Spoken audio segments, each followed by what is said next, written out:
Chapter 43:53. This is not a dream. No matter what happened in the dream, calm down and take a deep breath. Yu followed his footsteps and breathed slowly. After repeating the cycle many times, his eyes finally cleared up and were no longer cloudy. The messy voices of those personalities in his mind finally subsided. Yu opened his eyes. When Alice saw that he had regained his composure, she suppressed her worry and said tentatively, Yu, you're fine now. She guessed that he had a nightmare. She was so worried that she wanted to ask him a lot of questions. For example, she wanted to ask him, do you feel better or are you not feeling well? However, Romanka had said that if Yu had woken up, he must have experienced a lot of dangerous things. If he woke up, his mind would be in a mess. If she asked him a few more questions, he might not be able to react. He might even get anxious and angry. Since Yu had woken up, it meant that he was fine. However, at this time, it was better for him to maintain a clear mind and not ask too many questions. This was the best way for him. Alice could only tell him one thing clearly. He was awake. Moreover, this was the real world. Even with these few key words, Yu had to slow down for a long time before he could understand the current situation. He was too tired. Experiencing those things in the dream was much more tiring than experiencing them in the real world. Often, many people would have such a feeling. A truly comfortable sleep was a dreamless sleep. After falling asleep, there would be no dreams. Instead, one would sleep until the sun rose and wake up naturally. When one opened their eyes, even the air was very fresh. If one fell asleep and started to dream, it might be better if it was a good dream. However, if it was a nightmare-related dream, one would feel as if something was stuck in their throat when they woke up. Not only would it be difficult to breathe, but even their head would feel heavy and uncomfortable. Even their breathing would be very turbid. The more a person dreamed, the more they would have trouble sleeping. Yu had experienced a series of things. Although he seemed to be sleeping, in reality, his brain was still very active in his dreams. When he woke up, he would inevitably feel a little dazed. Therefore, this also proved why dual personality disorder and multiple personality disorder consumed a lot of mental energy. The so-called mental power was because not only was the patient active in the real world, but when the patient was sleeping, the other personalities would be active in the dream, and these personalities would switch back and forth. Gradually, the body would only become a vessel that carried the personality. What was a container? It was these personalities that gradually broke away from their bodies and competed with each other for the vessel. Even if they got along well with each other, the repeated stripping and re-entering was like entering an environment of -30°C all of a sudden and then entering a hot day of 40°C. If this happened too frequently, the body would eventually collapse. In Alice's eyes, Yu's willpower was extremely strong. In addition, the two personalities had been getting along well, so that kind of situation wouldn't happen. But, it was foreseeable that Yu's body wouldn't be able to handle it if she didn't make some adjustments soon. Chapter 43:54. That was because her face was no longer expressive. Her body had become a vessel. Her personalities were alternating back and forth, killing each other and giving birth to new ones. Her expression could no longer keep up with the frequency of her personality switching. For some reason, Alice's heart ached. Perhaps she was worried that Yu would end up like this. After Yu woke up, Romanka gently massaged his temples and let him lie on the bed. After closing his eyes for a while, Yu finally became more awake. When he regained consciousness, he suddenly became anxious. How could this be? He looked around anxiously, as if he was very anxious. Romanka saw his anxious look and frowned. What's the matter? When Yu saw him, he nervously grabbed his sleeve. Did you wake me up? Ah! Romanka looked innocent. He shook his head and said, You woke up on your own. No one woke you up. How could I have woken up? Yu was a little anxious. When he thought of the scene in his dream where he, Gongfan, and Xianxia had escaped to the back garden and found the exit with great difficulty, they had just opened the door and returned to the ward. He couldn't help but break out in cold sweat. He didn't know if this was a dream or a messy scene when he was about to wake up. He was a little irrational. You can't come back, Yu mumbled. Why should I come back? Romanka saw that he was anxious to return to the dream, and knew that Yu and Gongfan had encountered some danger in the dream. Why not? Do you have anything that you're confused about? Tell me. Maybe I'll find a way for you. Yu looked at him suspiciously. He didn't know if he should believe him now. Alice encouraged him. You, tell Professor Romanka if you have anything. He'll help you. Right now, other than Romanka, there seemed to be no one who could help him. I clearly remember this dream that I had. Hearing this, Romanka knew that Yu was willing to talk. He was not anxious to continue listening. Instead, he picked up the sketchpad and said to Yu, actually, this is not a dream. It is a dimension created by your brain. To be precise, it is the hometown of your personality. The people you meet there are all personalities in your body. When I woke up, I was in a hospital. The hospital is huge, but there doesn't seem to be anyone here. There aren't any doctors or nurses. Yu explained quietly. Romanka asked, what's a hospital like? I stayed in the ward the whole time, so I didn't observe. However, there was a garden behind the hospital. Gong Fan said, the hospital is actually bigger than I thought. There are a total of 3 rows. It's a C-shaped structure with a courtyard in the middle. The highest floor. According to the information provided by Yu, Romanka drew a rough picture of the hospital and handed it to Yu. Yu nodded. Yes, that's right. What did you see? I saw a girl. A girl? Yes. Yu said with lingering fear. Yes. Do you still remember what she looked like? Yes, Alice immediately said. Yu can draw. If you can draw it, it might be more intuitive. Chapter 43:55. Yu took the drawing board and picked up the charcoal pencil. First, he casually sketched a few lines on the sketchpad. Romanka was surprised to find that his casual sketching skills were not worse than a master-level sketch. Some people say that people with multiple personalities are born crazy artists. Many people with multiple personalities like to draw. Perhaps this has something to do with their delicate and sensitive feelings? Alice agreed and said, without a delicate heart, how can one become an artist? Many times, when people think of artists, they think of lunatics. It's not that they're lunatics. It's just that they have stronger and more persistent willpower than ordinary people, and there's room for imagination. Then the few of them remained silent, leaving Yu some peace and quiet. Yu held the charcoal pencil and drew quietly. Because it was a sketch, he quickly sketched out Xianxia's appearance. Gong Jie and Alice were surprised when they saw it. Romanka might not be able to recognize it because he had never interacted with Xianxia, but Alice and Gong Jie were very familiar with it. This was probably how Xianxia looked when she was a young girl. My sister must have looked like this when she was in her teens. Alice also nodded. Why? Do you know this person? Romanka saw their strange expressions and could not help but ask. What's going on? Alice asked doubtfully. This girl, not only her facial features, but also her demeanor, are exactly the same as Yu's mother. Oh! Romanka nodded and took the drawing board from Yu's hand. He said bluntly, I've read the dossier. According to my analysis, the scene of his mother being bullied when he was young must have been stuck in the depths of his mind. Therefore, the origin of his personality is probably based on his mother when she was young. That is to say, when he was young, those nightmarish experiences couldn't be forgotten. That's why such a situation occurred. After a pause, he turned his head and asked, besides Gong Fan and this girl, did you see anyone else? Alice clenched her fists nervously. She did not want Yu to tell anyone else. However, Yu said calmly, I also saw a man. A man? Yes, he's very tall, 8 meters. He chased me before. Chase? I remember that when I was conscious and paced around the hospital, this man had been following me silently. At first, I saw a black shadow and thought it was Gong Fan. When I got closer, I realized that this man was very tall and slender. Gong Fan also met him on the rooftop. He said that this man seemed to have a murderous aura. Killing intent? I don't think this man is that simple. I couldn't tell if it was dangerous or not, but it didn't give me a good feeling. He seems to be looking for us. You think he's looking for you? Then what do you think his goal is, to find you and chase you? Yu was a little confused. How can I know what he's thinking? But he gave me a strange feeling.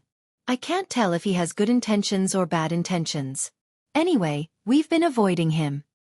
Before you woke up, do you remember where you were? Chapter 43:56. As Yu spoke, he felt a headache coming on. He rubbed his temples and looked at Romanka with a perplexed expression. What should I do? Rest for a while. Come out for dinner later. You should be hungry. Yu nodded. He covered himself with a blanket and lay on the bed. Lisa stayed behind to take care of him. The rest of them left the room. Romanka and Alice walked to the corridor. Their expressions were complicated. Romanka looked at Alice but did not say anything. Professor, what do you think of Yu's current situation? Actually, Yu was forced into this world by the outside world. I gathered all the personalities together. According to the information provided by Yu, there is a girl named Xianxia. She is 15 or 16 years old. Her personality is similar to his mother, Xianxia. She is gentle but tenacious. There is a mysterious man. His appearance is unknown. He is 1.8 meters tall. His origin is unknown. There is also a girl named Ran. I heard from Xianxia, but she has not appeared yet. I don't know if she really exists in the world of the personalities. Currently, the known personalities, including Gong Fan, are these. So what should we do next? Alice felt sorry for Yu. Professor, let's be frank. I agree with your treatment plan. So far, this treatment plan is the least harmful to Yu. However, his mental state doesn't seem to be optimistic. Should we continue with this? Romanka turned around and looked at her deeply. He raised his eyebrows disapprovingly. What else can we do? If we don't continue with this treatment, will the treatment be stopped? My heart aches for him. Alice frowned. Especially when she thought of Yu's frightening expression when he woke up. It was as if he had just escaped from a nightmare. Now, he had to enter the same dream again and again. Romanka sighed. What else can we do? You need to know that Yu's current situation is not looking good. Plus, you need to treat her conservatively. This means that the adverse effects of conservative treatment will last for a long time. Of course, you can rest assured that I will pay attention to his situation at all times. If the situation is not optimistic, I will not enforce this plan. All right. Alice was at her wit's end. Other than the treatment plan planned by Professor Romanka, she really couldn't come up with any other plans. When Yu woke up, it was a sunny day. Compared to the gloomy days in the other world, the warm sunshine in the real world made him yearn for it. After dinner, he suggested that he wanted to go out for a walk. Lisa said that she wanted to accompany him, but Yu said that he wanted to have a quiet walk by himself. Lisa could not let him be alone, so she followed behind him from afar. Just as Yu left, Hua Jin received a video call from Xianxia. Xianxia's wound was slowly healing. As the wound was very deep, she was still unable to get out of bed and walk around freely. In the video call, she was still wearing the hospital gown. However, under Mu Yaja's meticulous care, she looked much better. Where's Yu? Chapter 4357. When Xianxia heard this, she asked tentatively, Is he okay? Hua Jin was a little hesitant. I'm not sure about Yu's condition because I don't know much about this. Professor Romanka has come up with a plan for Yu. If it goes according to the plan, there shouldn't be any problems. Oh, I see. Xianxia was obviously relieved. She pleaded again, Hua Jin, when I'm not around, you have to take good care of Yu. Otherwise, I won't be able to sleep well. You're the one I trust the most. You know how to take care of people. Don't worry, I'll take good care of Yu and Natalia. Hua Jin promised again. Xianxia was relieved. If Yu comes back, tell him that I'll go over to accompany him after I've recovered. Okay, I won't forget. After hanging up the phone, Hua Jin looked a little worried. Yu's condition wasn't very optimistic. This was what Romanka had said. However, at this point, he could only comfort Xianxia. Otherwise, if she heard that Yu's condition wasn't optimistic, she would definitely rush over anxiously. Given her condition, her wound hadn't healed yet. It must be too much for her. Now, he could only comfort her for the time being. They could talk about the rest after she recovered. On the beach. Yu sat on the beach. The waves came over layer by layer. Unknowingly, his toes were covered with fine sand. Lisa stared at him for a while. Finally, she walked over slowly and carefully sat down a few meters away from him. Yu knew that she was secretly protecting him. He smiled and said without turning his head, "Aren't you going to sit closer? Didn't you say that you wanted to take a quiet walk by yourself?" "I only said that I wanted to walk around in peace. I didn't say that I just wanted to sit alone in peace." Lisa blushed when she heard that. Hence, she moved closer to him. Yu stared fixedly at the distant horizon and blurted out, "This planet has an area of 360 million square kilometers, which makes up 71.8% of Earth's surface area. The sea seemed endless, but in reality, it was just a thin layer of blue clothing covering the surface of the Earth. Earth was not the largest planet in terms of size. It was just a part of the solar system. The solar system was so big, but compared to the Milky Way it was nothing. The Milky Way is all-encompassing, but beyond the Milky Way, there are too many places that humans dare not imagine." Lisa was confused when she heard Yu's words. She did not understand what Yu was trying to say. Yu turned to look at her and smiled. "Actually, in the second you breathe, a few lives are lost. Life forms are too small compared to the whole world." "Yeah. So, if humans want to evolve or even surpass nature, they have to evolve. Looking at the history of human evolution, the survival of the fittest. The only ones left are the strong ones. Actually, humans don't have fangs, claws, or the sensitive sense of smell and hearing of dogs. They also don't have the eyesight of an eagle. But humans rely on their super strong brains to stand at the top of the food chain on this planet." "Yeah." Chapter 4358. Yu smirked. "To me, the human brain is the scariest thing on this planet. Based on what we know, the structure of the brain is the Milky Way. In fact, the potential of the brain is not as simple as the Milky Way. Do you know that sometimes you can't even control your own brain to think about something? Humans can't even control themselves. They can't be like other creatures and do whatever they want. For example, when you're sad, you don't want to think about sad things, but you can't help but think about it. Don't you think that's a scary thing?" "Don't think too much." Lisa knew what he was worried about. Yu laughed helplessly. He stood up and patted the sand off his butt. "Get up, let's go back. Will the sun hurt if we don't continue to bask in the sun? If we bask in the sun for too long, we'll get sunburned." Lisa got up and followed Yu back to the medical center. When Professor Romanka saw that he had returned, he immediately summoned him alone. Yu followed him to the medical room. Seeing that Alice was not around, he asked in a low voice, "What are the chances of Gongfan's personality and mine fusing?" "Very high." "How high is very high?" "There's no accurate data on this. If there's no accident, the two of you can definitely fuse. After all, you're willing to accept him and he's willing to accept you. There's no problem with the fusion." Yu was silent for a while. "What do you mean by accident? Didn't I say that if he dies in the dream, he'll disappear forever?" "Why would he disappear?" Yu was not convinced. "He's a personality that I created. Why would he disappear? If I didn't allow him to disappear, would he disappear?" The personality was controlled by the brain. If he couldn't even control his own brain, Yu would definitely feel indignant. Romanka glanced at him. "Do you know why people suffer from depression?" "Huh. Because people can't control their nerves at all. There were thousands and thousands of sensors in a human sensory system. Even if there was a mistake in the most important part, there was no way for the human body to repair it. He could no longer be naturally happy or naturally sad. Even sleeping normally had become his biggest problem. Actually, why don't you think about it? Is the person controlling the brain, or is the brain controlling the body? What you mean is that humans are just parasites that live in this body and accept the control of the brain." "I didn't say that." Romanka carried Yu to the monitoring chair and put on a brain imaging helmet for him. "Man is neither a parasite nor a god who controls the brain. Just like how humans will never be able to dominate the world." "Why? Haven't humans already dominated this world?" "If the world you're talking about refers to Earth, then I can also break your fallacy. So far, man has not completely conquered nature. Humans have invented so many remarkable technologies, but why can't they prevent natural disasters?"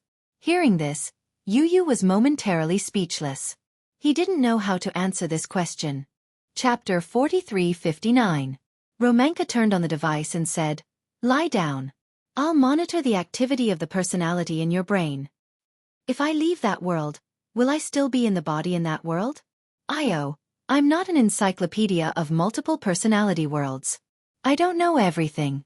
I only know that the main personality won't disappear, but I can't say that I'm 100% sure about this.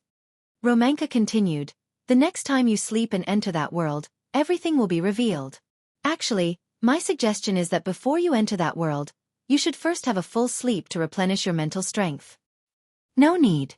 Yu said stubbornly. I'm not tired. Romanka looked at the brain imaging displayed on the screen, but he didn't expose his excuse. Not tired? He was just a child. How long could he last? No one knew. But there was no doubt that his mental state was already very bad. Romanka did not say anything else. After the brain imaging test, Yu could not understand the imaging. He asked curiously, what should I do the next time I enter that world? I think that the activity on the surface of your brain is still very high. This means that the personality living in your body has not fully emerged. You can explore more in that world while protecting your own safety.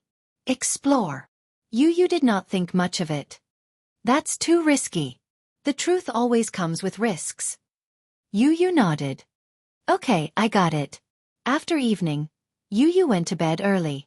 Romanka had prescribed a lot of medicine for him. When Alice brought it over, Yu looked at the colorful pills in the box with a frown. Obviously, he was not very willing. There's no choice. This one is for calming the nerves. This one is for helping you sleep. This one is for... Yu pursed his lips. Okay, don't say any more. I'll just eat them all. That's a good boy. Alice smiled. Eat them one by one. They'll help with your absorption. Yu followed Alice's instructions and took the pills one by one. Lying on the bed, Alice came over and said, Do you want me, this beautiful sister, to tell you a bedtime story? No. Alice was greatly frustrated. Why? Your mommy has repeatedly told me to tell you bedtime stories. I'm not a kid anymore. Tell me the truth. Do you dislike me? Yes. Yu waved her hand. What if I have nightmares when I look at your face? Alice almost spat out a mouthful of blood. What? My beautiful face actually gave you nightmares. She was heartbroken. Yu was finally amused by her. Okay, Auntie Alice is the most beautiful, okay? It was rare to hear Yu praise her. Alice was satisfied. She tucked Yu in and said gently, Sleep early, okay? She bent down and kissed him gently on the forehead. This is a good night kiss on behalf of your mommy. Good boy. Yu smiled. If Alice becomes a mother in the future, she'll definitely be a very gentle mother. I'm afraid you won't have the chance. Chapter 4360. Entering the dream again, Yu opened his eyes and realized that he was lying in the back seat of the car. Seeing that he was awake, Xianxia, who was sitting in the front passenger seat, said happily, He's awake. Gongfan was driving. He glanced through the rearview mirror and saw that Yu was awake. He relaxed his brows. Yu sat up and asked curiously, Where am I? You suddenly fainted just now. Did you return to the real world? Yes. Yu nodded.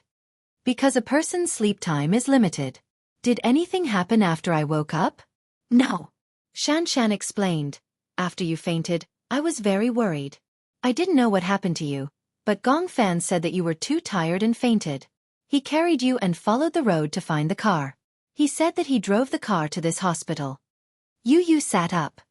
Where are we going now? I heard him say that we're going home. Home? Yu was confused. Where are we going? Back to where I was before.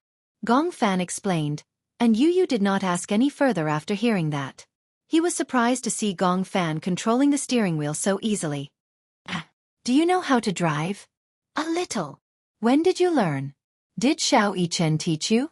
Gongfan smiled. I think this car is no different from a go-kart. Oh please. There was still a huge and obvious difference, okay? However, at such a tense moment, Gongfan's words made him feel much more relaxed. Gongfan did not know the road. He did not know how far they had gone. Fortunately, he had filled the car with gas. Hence, he was not afraid of being stranded halfway. After going around in circles, they still returned to the original junction. However, there were only 3 forks in the road. Since he had taken 2 wrong paths, the last one must be the way to the manor. Gong Fan stepped on the accelerator without hesitation. 10 minutes later, the car arrived at the entrance of the manor. Gong Fan parked the car in the garage and the three of them got out of the car. When Xianxia saw such a huge manor, she was stunned. What a luxurious manor. Gong Fan, is this really your home? Yu was also in disbelief. She never thought that there would be such a luxurious manor in this world. It was really amazing. It was as luxurious as a manor in the real world. Yu remembered that she had gone to a winery with Wuxia before. It seemed to be a manor like this one. It was very big. Just the back garden alone took up 10 acres of land. Gong Fan didn't know how to explain it, just like how Xianxia couldn't explain why she had been in the same hospital since she was conscious. Ever since he was conscious, he had been living in a manor like this. During normal times, he lived in this manor step by step and did not feel that there was anything wrong with it. It's here. Let's go in. Normally, no one would be able to discover this place. As Gong Fan spoke, he walked to the door. However, he realized that the door was ajar and not closed. He remembered that he had closed the door before he left. What was going on? Gong Fan looked around in confusion. For some reason, the sky in this world was always gloomy.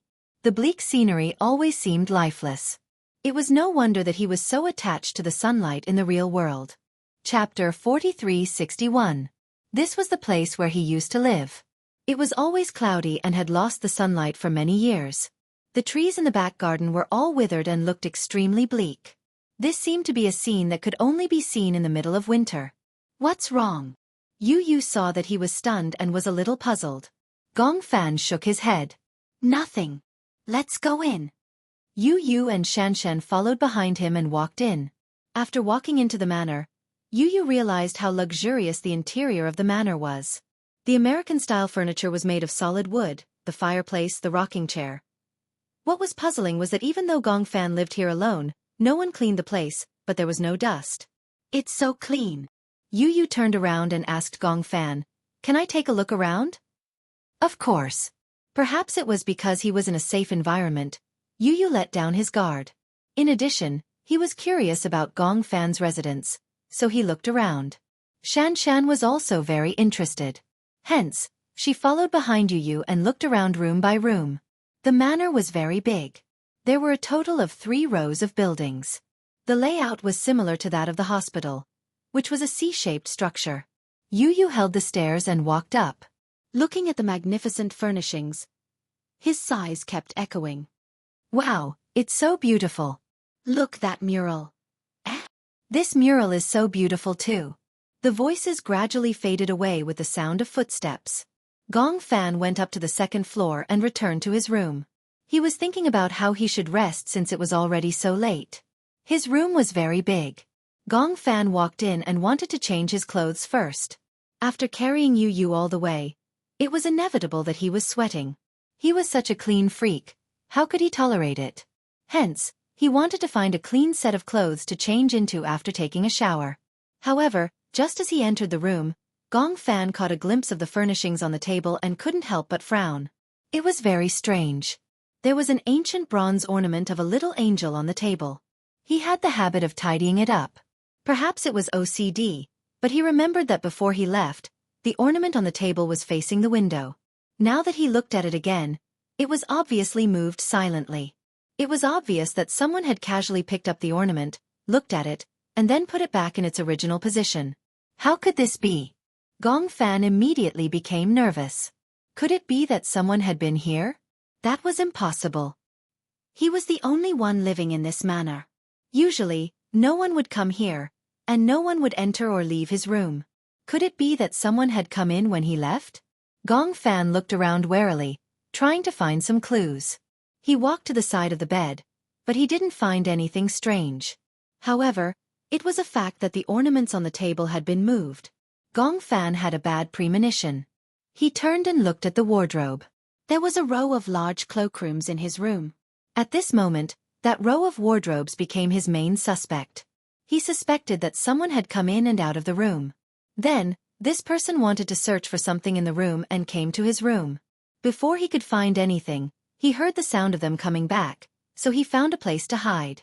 Gong Fan's gaze landed on the wardrobe. He clenched his fists and slowly walked over. Chapter 4362. He purposely lightened his footsteps, obviously suspecting that someone was hiding in the cupboard. He was afraid that the sound of his footsteps would alarm that person. Who could it be? If it wasn't for his usual attentiveness, he wouldn't have noticed that someone had entered his room and let his guard down. Then, who was the person who entered and left the manor? Gong Fan was suspicious of the large number of cupboard doors, but he obviously noticed that the doors of the cupboard were half closed. This made him even more vigilant. Usually, he had obsessive-compulsive disorder. No matter if it was the drawers or the door, the cupboard or the ornaments, they must all be returned to their original positions. Especially the cupboard doors and the room doors. He didn't like the feeling that there was a gap between the door and the cupboard. That narrow gap always left endless space for one's imagination. One night, when he was about to go to sleep, he realized that the door wasn't closed tightly. Through the gap in the door, he could see the direction of the corridor. He had a feeling that through the gap, there would be a dark shadow groping towards his door. Hence, he always had the habit of locking the door and windows before going to bed. Similarly, he did the same for the cupboard door. Gong Fan's hand gripped the handle of the cupboard door tightly and pulled it open. In the cupboard, there were layers upon layers of clothes, but he didn't find anything strange. Gong Fan's heart was filled with doubts, but he clearly heard hurried footsteps coming from behind him. He turned around abruptly, but before he could see clearly who it was, he was violently pushed to the ground by the black shadow. Before Gong Fan could react, he was pushed to the ground and his neck was tightly gripped by a pair of hands. Cough, cough, cough, cough. That pair of hands were gripped so tightly that he almost couldn't breathe normally. Gong Fan looked at the person who had pounced on him. Even with the back of the light, he could faintly see that this was a youth who was a few years older than him. Because of the back of the light, he couldn't see the youth's face clearly, but he could vaguely see the outline of his facial features. It was so unfamiliar, he had never seen it before. However, such a dangerous aura, such a murderous aura, Gong Fan suddenly thought of a dream, of the youth who chased after him relentlessly. In that dream, that youth didn't look like this. He looked very similar to Yu, but that scarlet gaze, that gaze that clearly wanted to kill him, was exactly the same as the gaze of the youth who had pounced on him now. It's you. Gong Fan made a rare sound. Because his throat was being choked, he was almost suffocating. The blood in his brain flowed backward to the top of his head. The feeling of suffocation made him subconsciously counterattack. He swung his fists at the young man's face, punching him repeatedly. Cough. The youth's grip had obviously increased in strength, and the feeling of suffocation was like a wave crashing over him, causing him to feel dizzy and disoriented. Gong Fan's consciousness gradually blurred. His face flushed red and all the strength in his body seemed to have frozen. There was a huge disparity in physique. He was obviously no match for him. No matter how hard he tried to reach out and punch the young man, he felt that his fists didn't hurt or tickle the young man's body. You. Who are you? Could this also be Yu's dangerous personality? Was he also the one who attacked Xianxia that night? At the thought of this, Gong Fan's heart was filled with rage. Chapter 4363. He kept coughing and pressed the youth onto the ground. Before he could punch him, the youth pushed him away, stood up and kicked him. I'll kill you, I'll kill you. The youth used his feet to kick him fiercely. Even though they were not in the real world, the pain was still so clear and distinct. Gong Fan subconsciously wanted to protect himself. He arched his body and dodged, but the youth's eyes were red with anger. He grabbed his collar again and lifted him up with an unknown strength. At this point, Gong Fan's feet were already in the air. He kicked weakly. As he was suspended in the air, he did not have any fulcrum to support himself. The youth lifted him up. What kind of strength was that? There was no doubt that the person standing in front of him was a very strong opponent. Gong Fan's hands clasped his throat tightly. Unknowingly, a sentence from Alice appeared in his mind.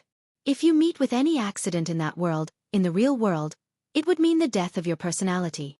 He could no longer sit still and wait for death. Gong Fan stretched out his leg fiercely and used his last bit of strength to kick his vital part. The youth groaned in pain and his hands finally let go of him. He staggered backwards and bent his waist. His gaze was even more sinister. Gong Fan leaned against the wall and was released from his grip. He greedily took in big mouthfuls of air. Huff, huff, huff. He staggered up from the ground and was determined to fight to the death with this youth in front of him. The youth was about to go forward when he saw the ornament on the table from the corner of his eye. Hence, he ran towards the table and grabbed the ornament on the table. Holding it tightly in his hands, he turned around and rushed towards Gong Fan. Together with his colleague, he raised the bronze ornament in his hands high up. The sharpest part of the ornament smashed towards his head. Gong Fan dodged and retreated. The youth missed and hit the window behind him. The window instantly broke. At the same time, Yu, who was strolling on the third floor, suddenly heard a sound coming from downstairs and was shocked. "What's going on?" He looked at Xianxia. Xianxia could not help but say nervously, "I heard it. It seems like the sound of the window breaking." Just now, she heard hurried footsteps downstairs, but she thought it was Gong Fan walking around, so she did not care. "Did something happen?" Xianxia shook her head. Yu immediately said, "Stay here and don't move. I'll go downstairs and take a look." "No, I'll go with you. This is too dangerous." Yu reminded her, "Stay here and don't move around, okay?" "Oh, then you must be careful." "Okay, remember to lock the door after I leave." "All right, I got it." Yu turned and left the room. Xianxia watched him go downstairs before carefully locking the door. Yu rushed down the stairs.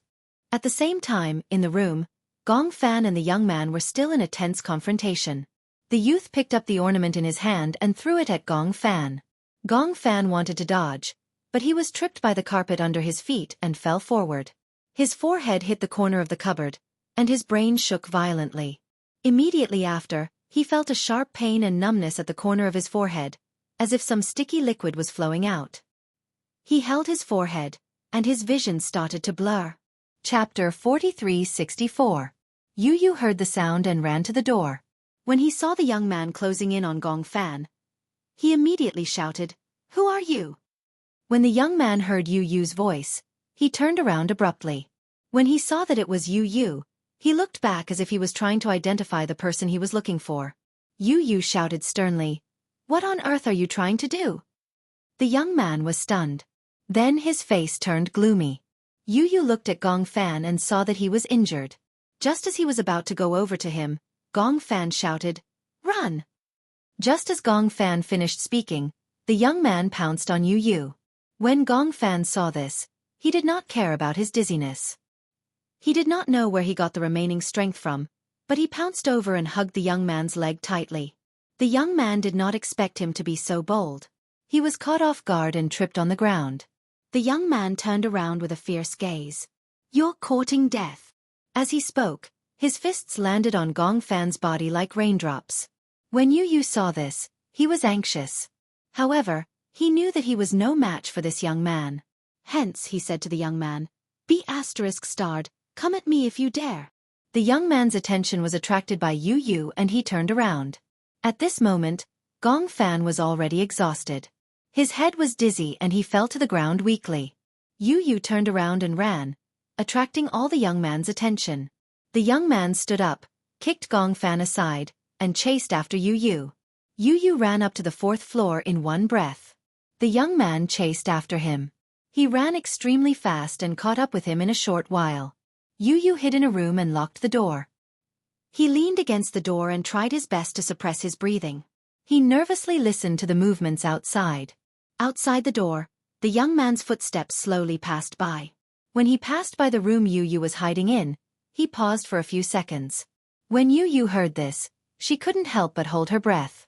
She was worried that the young man would break down the door if he found out. He knew in his heart that he was no match for this young man. The youth paused at the door for a while, then slowly walked away. Hearing the footsteps leaving, Yu still did not dare to act rashly. However, he was still worried about Gong Fan downstairs. He did not know how Gong Fan was doing now. Was it important? He saw that his head was covered in blood just now, and he didn't know if it was serious. Yu leaned against the door with his back against it. It was only when the commotion outside seemed to fade away that he made a decision in his heart. Immediately, after opening the door, he rushed towards the room where Gong Fan had collapsed and locked the door from the inside. Yu leaned against the door until he could no longer hear the young man's footsteps. Yu took a deep breath and opened the door. Originally, at this moment, He should have rushed downstairs.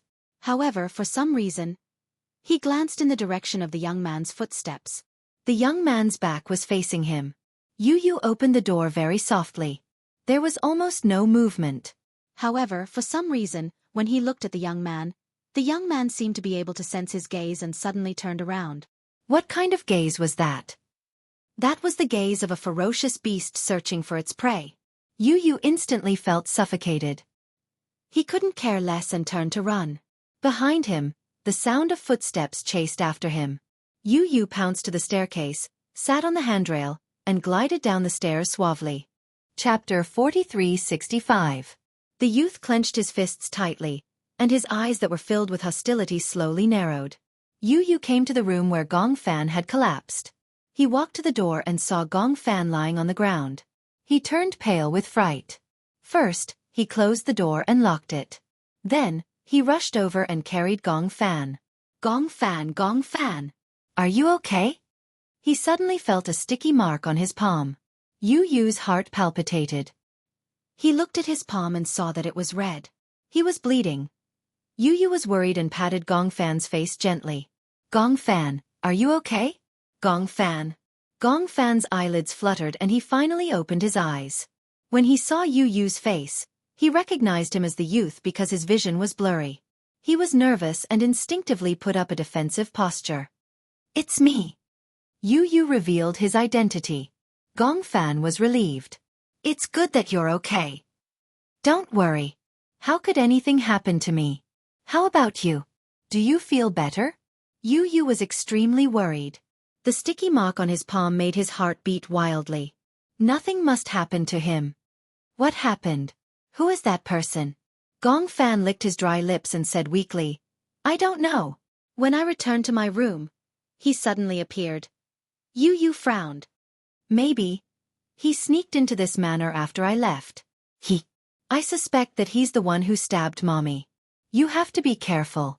Yu nodded and hugged him tightly. Gong Fan, nothing must happen to you. I don't want anything to happen to you. Gong Fan chuckled. Idiot, I'm just a little dizzy from hitting my head.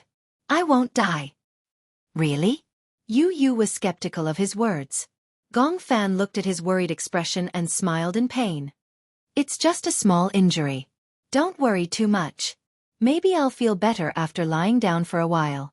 Look at the wound on my forehead. Is it still bleeding? It's gone. Then it's fine. You don't have to worry. It would be a lie to say that he wasn't worried. Yu hugged Gong Fan and was thinking about the background of this young man when she suddenly heard Xianxia's hysterical scream through the window. Ah! Then, there was the sound of something heavy crashing. Yu was shocked when he heard that. Gong Fan grabbed his collar nervously and asked, Where's Xianxia? Xianxia is here. Oh no! Gong Fan immediately became alert. Don't tell me you left Xianxia alone downstairs? I'll go look for her right now. What about you? What about you? Gong Fan struggled to stand up. When Yu saw this, she helped him to the bed and said, Take a rest first. I'll go downstairs to check on the situation. No, it's too dangerous. It's fine. Yu said. Alice said that even if something happens to me in this world, I'm the main personality. I'll never disappear. Okay. Don't worry. After you rest for a while, come downstairs and meet me. Gong Fan nodded. I got it. Be careful. Yu stood up, opened the door and walked out. He looked around. Seeing that there was no one around, he boldly rushed downstairs. Chapter 4366. Xianxia. He screamed and rushed to the door, facing the direction of the door. San was lying flat on the ground, her chest rising and falling rapidly. In the position of her chest, there was a sharp candlestick inserted upside down. The candle on the candlestick had been thrown to one side and the sharp end of the candlestick was stuck in her chest. Xianxia held the candlestick with both hands, her eyes wide open. She kept taking deep breaths, but blood kept flowing out from the corner of her mouth. Yu felt like his heart was being cut by a knife. Especially when he saw Xianxia in such a pitiful state, he felt both vexed and heartbroken. He walked to her side, but he didn't know what to do with his hands. He didn't know if he should touch her. Xianxia, what's wrong? Xianxia looked at him with her eyes wide open. She kept spitting out mouthful after mouthful of blood. Bean-sized teardrops kept flowing from the corners of her eyes and cold sweat broke out on her forehead. Her blood-stained hand trembled as she grabbed Yu Yu's sleeve.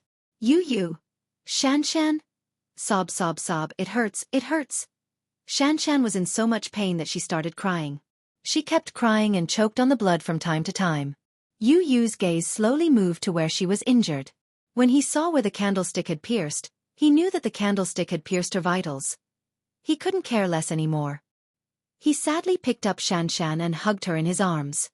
Don't cry, don't cry. I'm here with you. Xianxia was after all a 15 or 16-year-old girl. Under such pain, her whole body trembled and she couldn't stop crying. It hurts, it hurts. Sob, sob, sob, sob. It hurts.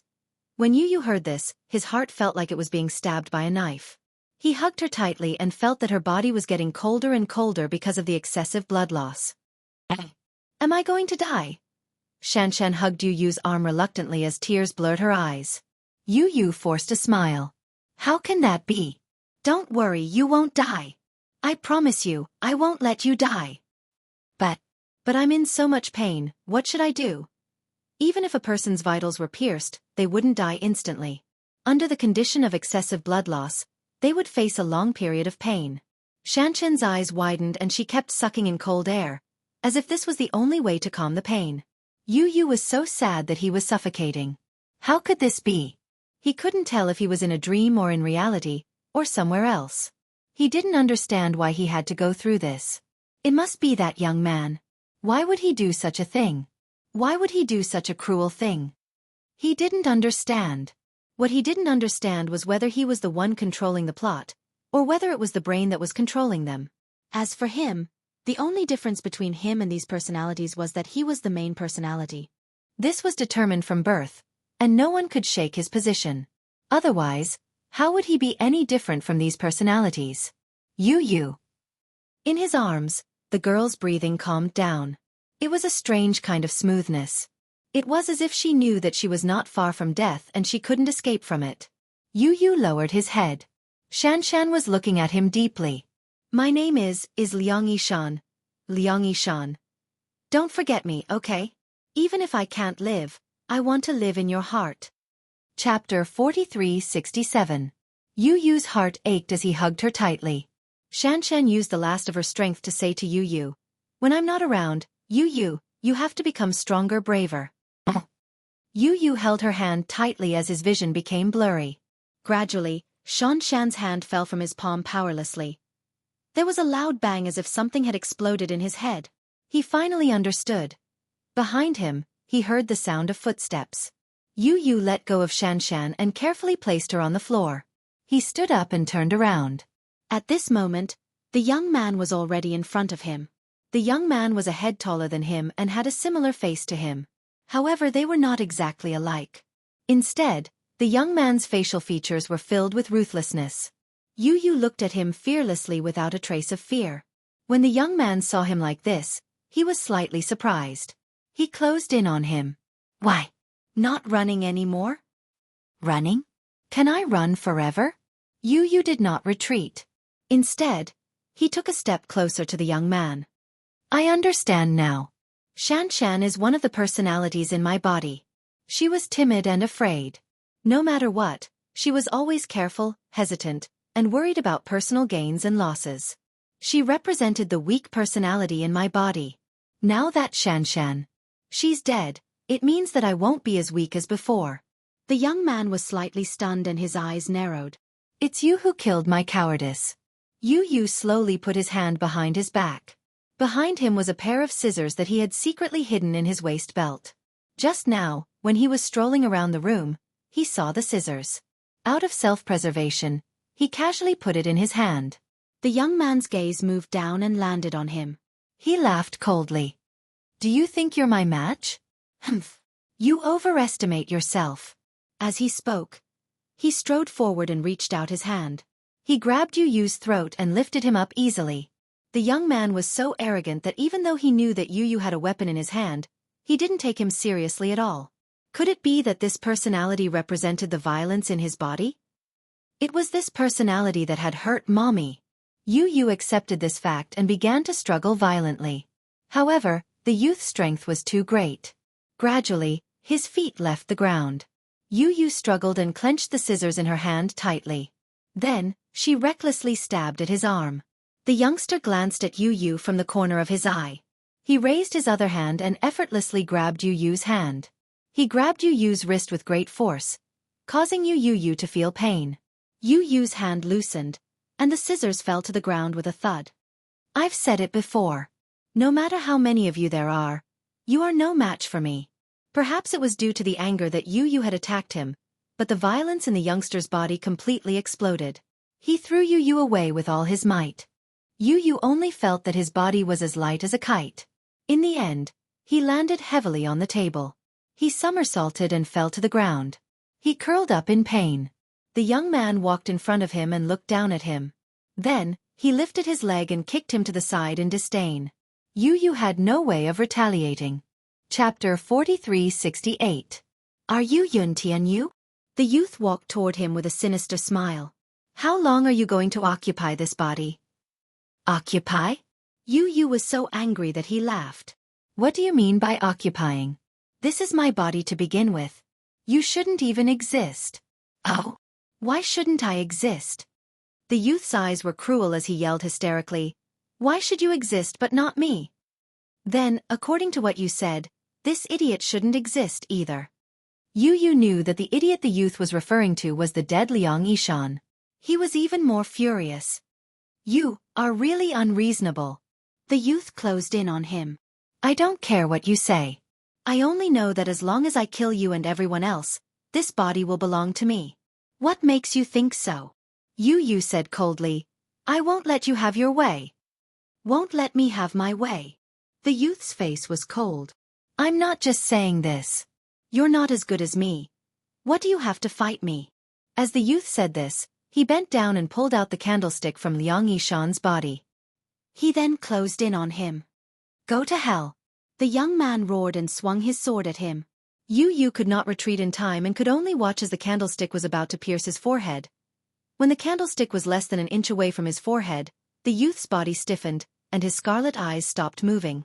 Yu Yu widened his eyes in shock. Without caring about anything else, he snatched the candlestick from his hand. The youth staggered. He wanted to turn around to check what was going on, but in the next second, his body fell limply to the ground. Behind him, Gong Fan, whose face was covered in blood, panted heavily as he looked at the youth's collapsed figure. He knelt on the ground weakly. At the same time, the vase in his hand fell to the ground and shattered into pieces. Gong Fan. Yu Yu threw the candlestick aside and rushed toward him to hold his arm. How are you? Are you all right? Are you all right? Even now, Gong Fan was still concerned about his safety. I'm fine. How about you? How do you feel? Just a little bit of blood. It's fine. Gong Fan was very stubborn, but Yu Yu's heart ached. At this moment, his face was covered in blood, covering his brows and eyes, to the extent that his eyes were dyed red. Where's Xianxia? When the two of them arrived in front of Xianxia, Yu Yu realized that Xianxia had already stopped breathing. Her eyes were wide open and there was a hint of reluctance in them. Gong Fan found it hard to believe. He did not know what had happened and only heard a cry of surprise. He did not expect that it was Xianxia who had been attacked. He put his finger under her nose and listened to her pulse, but there was no reaction. Xianxia. For some reason, even though he hadn't spent much time with Xianxia, he still felt a bit of heartache. Yu Yu took a deep breath. Instead of crying, he calmly closed her eyes and hugged her tightly. Xianxia. I'm sorry. I promise you, I'll be braver in the future. Chapter 4369. Unknowingly, Yu Yu's arms had become empty. He was still hugging him, unwilling to come back to his senses. When Gong Fan saw this, he gently held his shoulders and said with difficulty, Let's leave this place first. Why? Why are you so cruel? Yu Yu still felt heartache. Gong Fan couldn't bear it and hugged him tightly. It's over. Everything will be over. Yu Yu bit his lip and hugged him tightly. I definitely won't let you disappear like Xianxia. Okay. Gong Fan replied, I won't leave your side. The two of them supported each other and left the manor. The night breeze blew. Alice and Gong Jie sat in a bar by the beach. Through the floor-to-ceiling window, they looked at the lonely figure sitting on the beach with heartache. Alice sighed. He seems to have been sitting by the beach for the whole day. I don't know what he's thinking. Ever since he woke up, he hasn't said a word. His eyes are red, but there are no tears. He doesn't answer any of my questions. He's in a daze alone. I don't know what happened. When Gong Jie heard this, he raised his eyebrows but didn't say anything. Perhaps he was too tired in the dream. He needs to calm down and adjust his state of mind. Tell me, what kind of dream was it? Alice was a little anxious. Logically speaking, no matter what happened in the dream, the boy would definitely tell her everything from the beginning to the end. However, this time, Yu chose to remain silent. However, Alice could tell that Yu was exhausted from this dream. Something must have happened. Alice nudged Gong Jie's shoulder.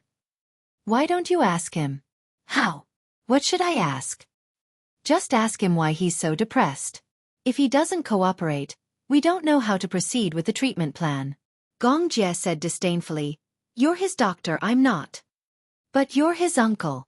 Gong Jie was speechless. Alice continued to beat around the bush. You promised Xianxia that you would take good care of him. Why?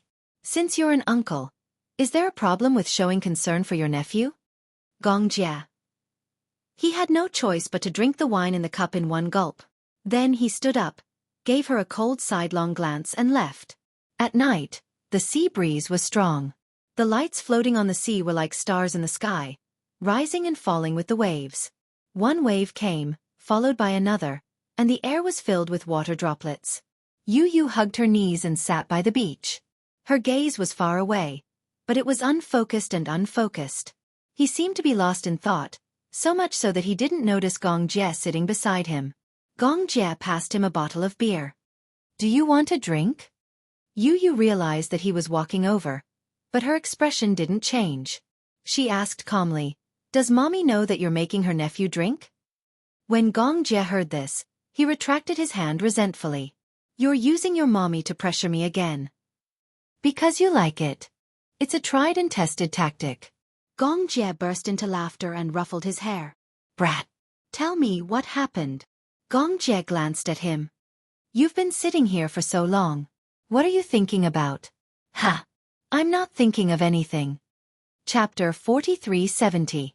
Gong Jie noticed that he was in low spirits, but he did not think much of it. If there's nothing wrong, why do you look so glum? Yu muttered. How am I glum? You look so glum, and you're asking me why you're glum? Yu stopped talking. Gong Jie placed his hands behind his back and closed his eyes, feeling the slightly damp sea breeze. Yu did not want to answer, so he was not in a hurry to ask. In the dead silence, Yu said bitterly, I killed me. Gong Jie was taken aback when he heard this.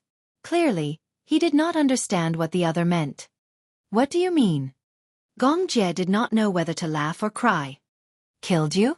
Why would I kill you? Besides, aren't you fine? I don't understand what you're saying. Yu was obviously exhausted. He buried his face in his arms. Unknowingly, tears fell silently. Gong Jie did not notice that he was crying. Yu buried his face in the crook of his arm as he cried silently.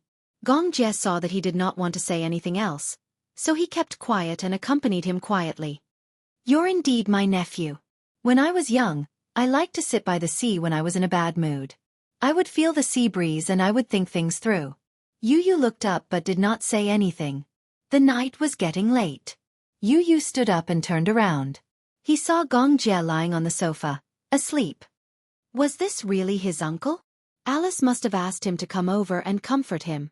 In the end, not only did he not comfort him, he even leisurely lay on the sofa and fell asleep. Yu's eyelids drooped and he stepped on Gong Jie's stomach. Ugh! Gong Jie sat up in shock and groaned in pain. What are you doing? What are you doing here? Faced with Yu's question, Gong Jie looked dazed. After a while he answered honestly, Alice asked me to come over and check on you. And then? You fell asleep on the sofa. In the face of Yu's cold humph, Gong Jie said disapprovingly, Why don't you give me a chance to care about you? You're just squatting here, motionless and silent. How am I supposed to comfort you?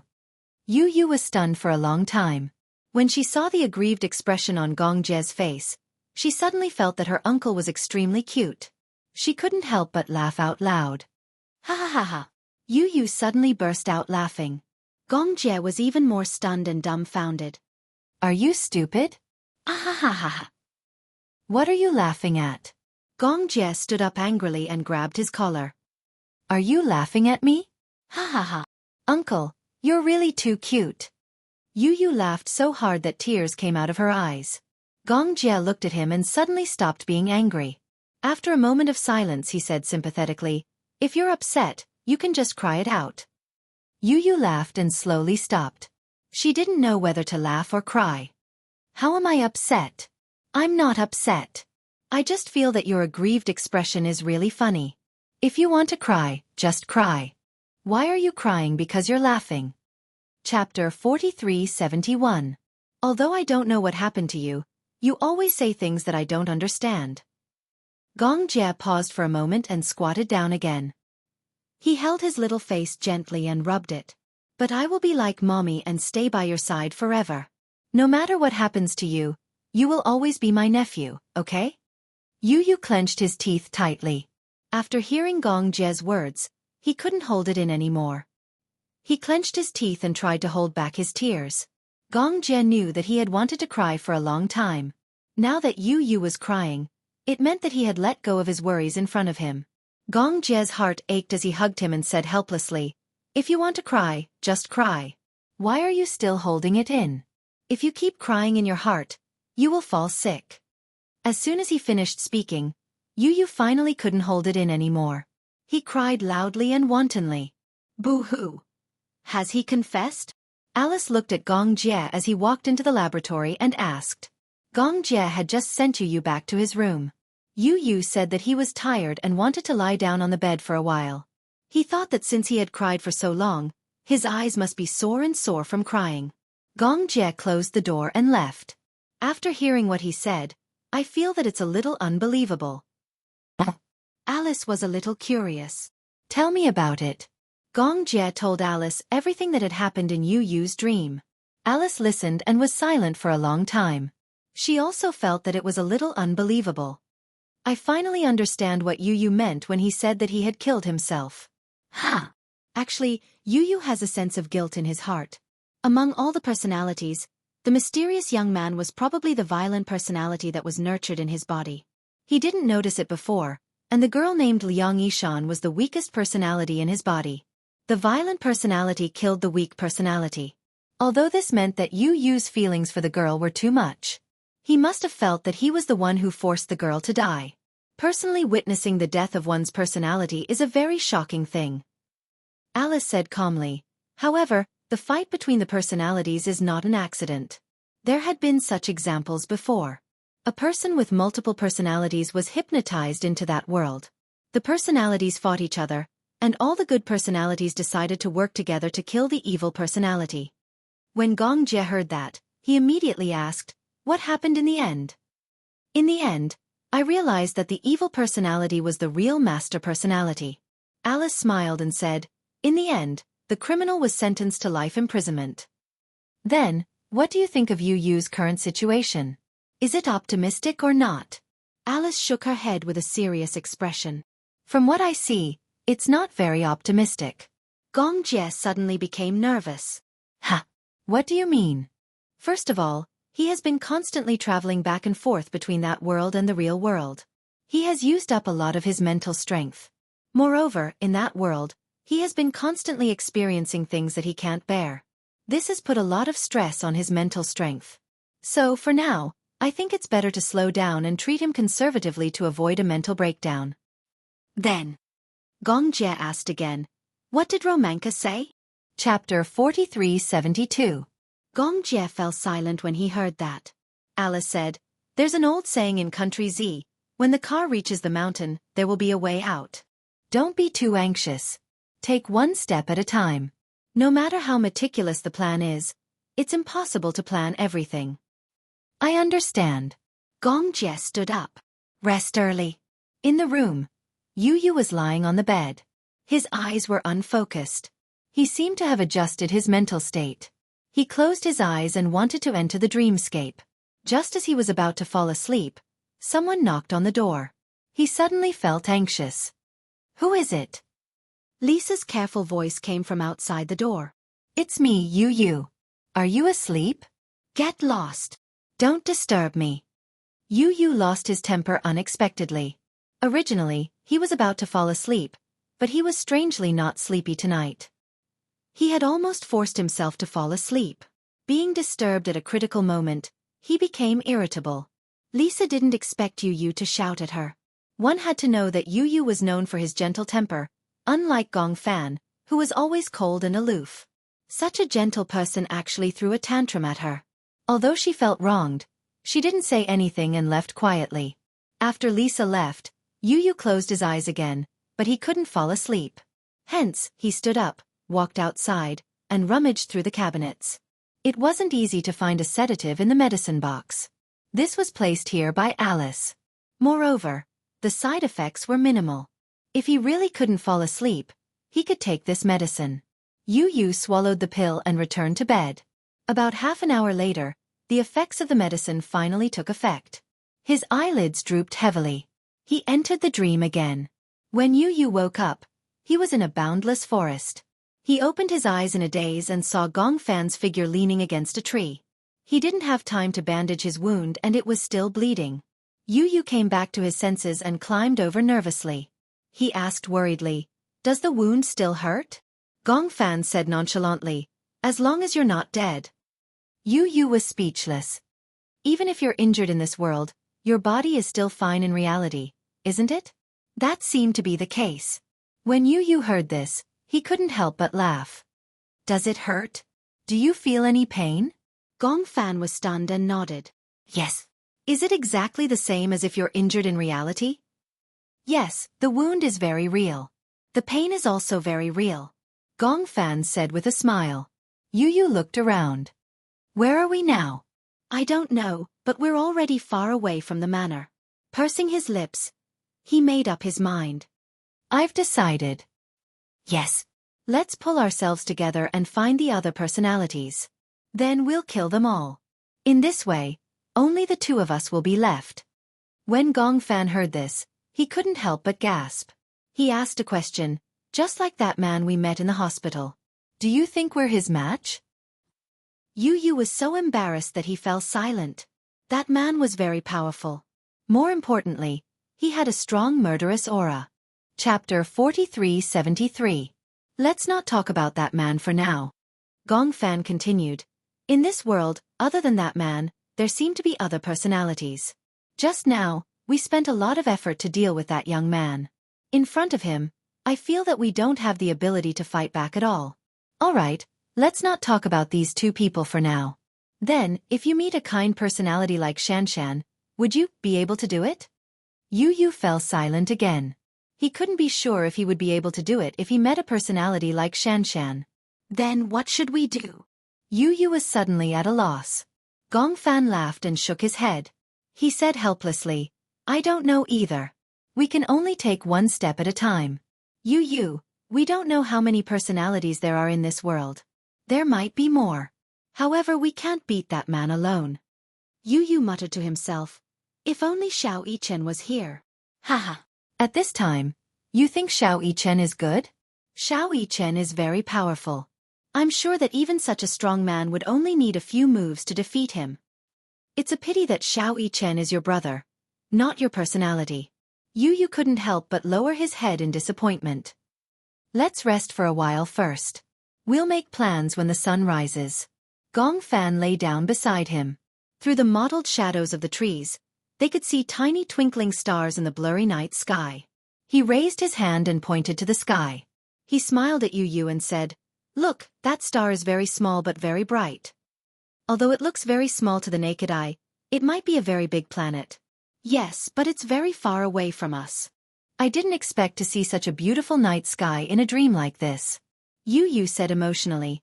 "To be honest, the scenery here is indeed not bad. Unfortunately, there doesn't seem to be such a beautiful island in reality." When Gong Fan heard this, he suddenly said, "If that's the case, we can travel around the world in our dreams." The two little guys leaned against each other and began to chat. "In the future, I must invent a dream machine. What is a dream creator? If possible, I hope that the dream creator machine is a pillow that can affect brainwaves. When people sleep on it, they can have countless beautiful dreams and see the scenery of the world. That's a good idea, but with the current scientific methods, it doesn't seem to be possible." Yu said, "That will have to wait until I grow up.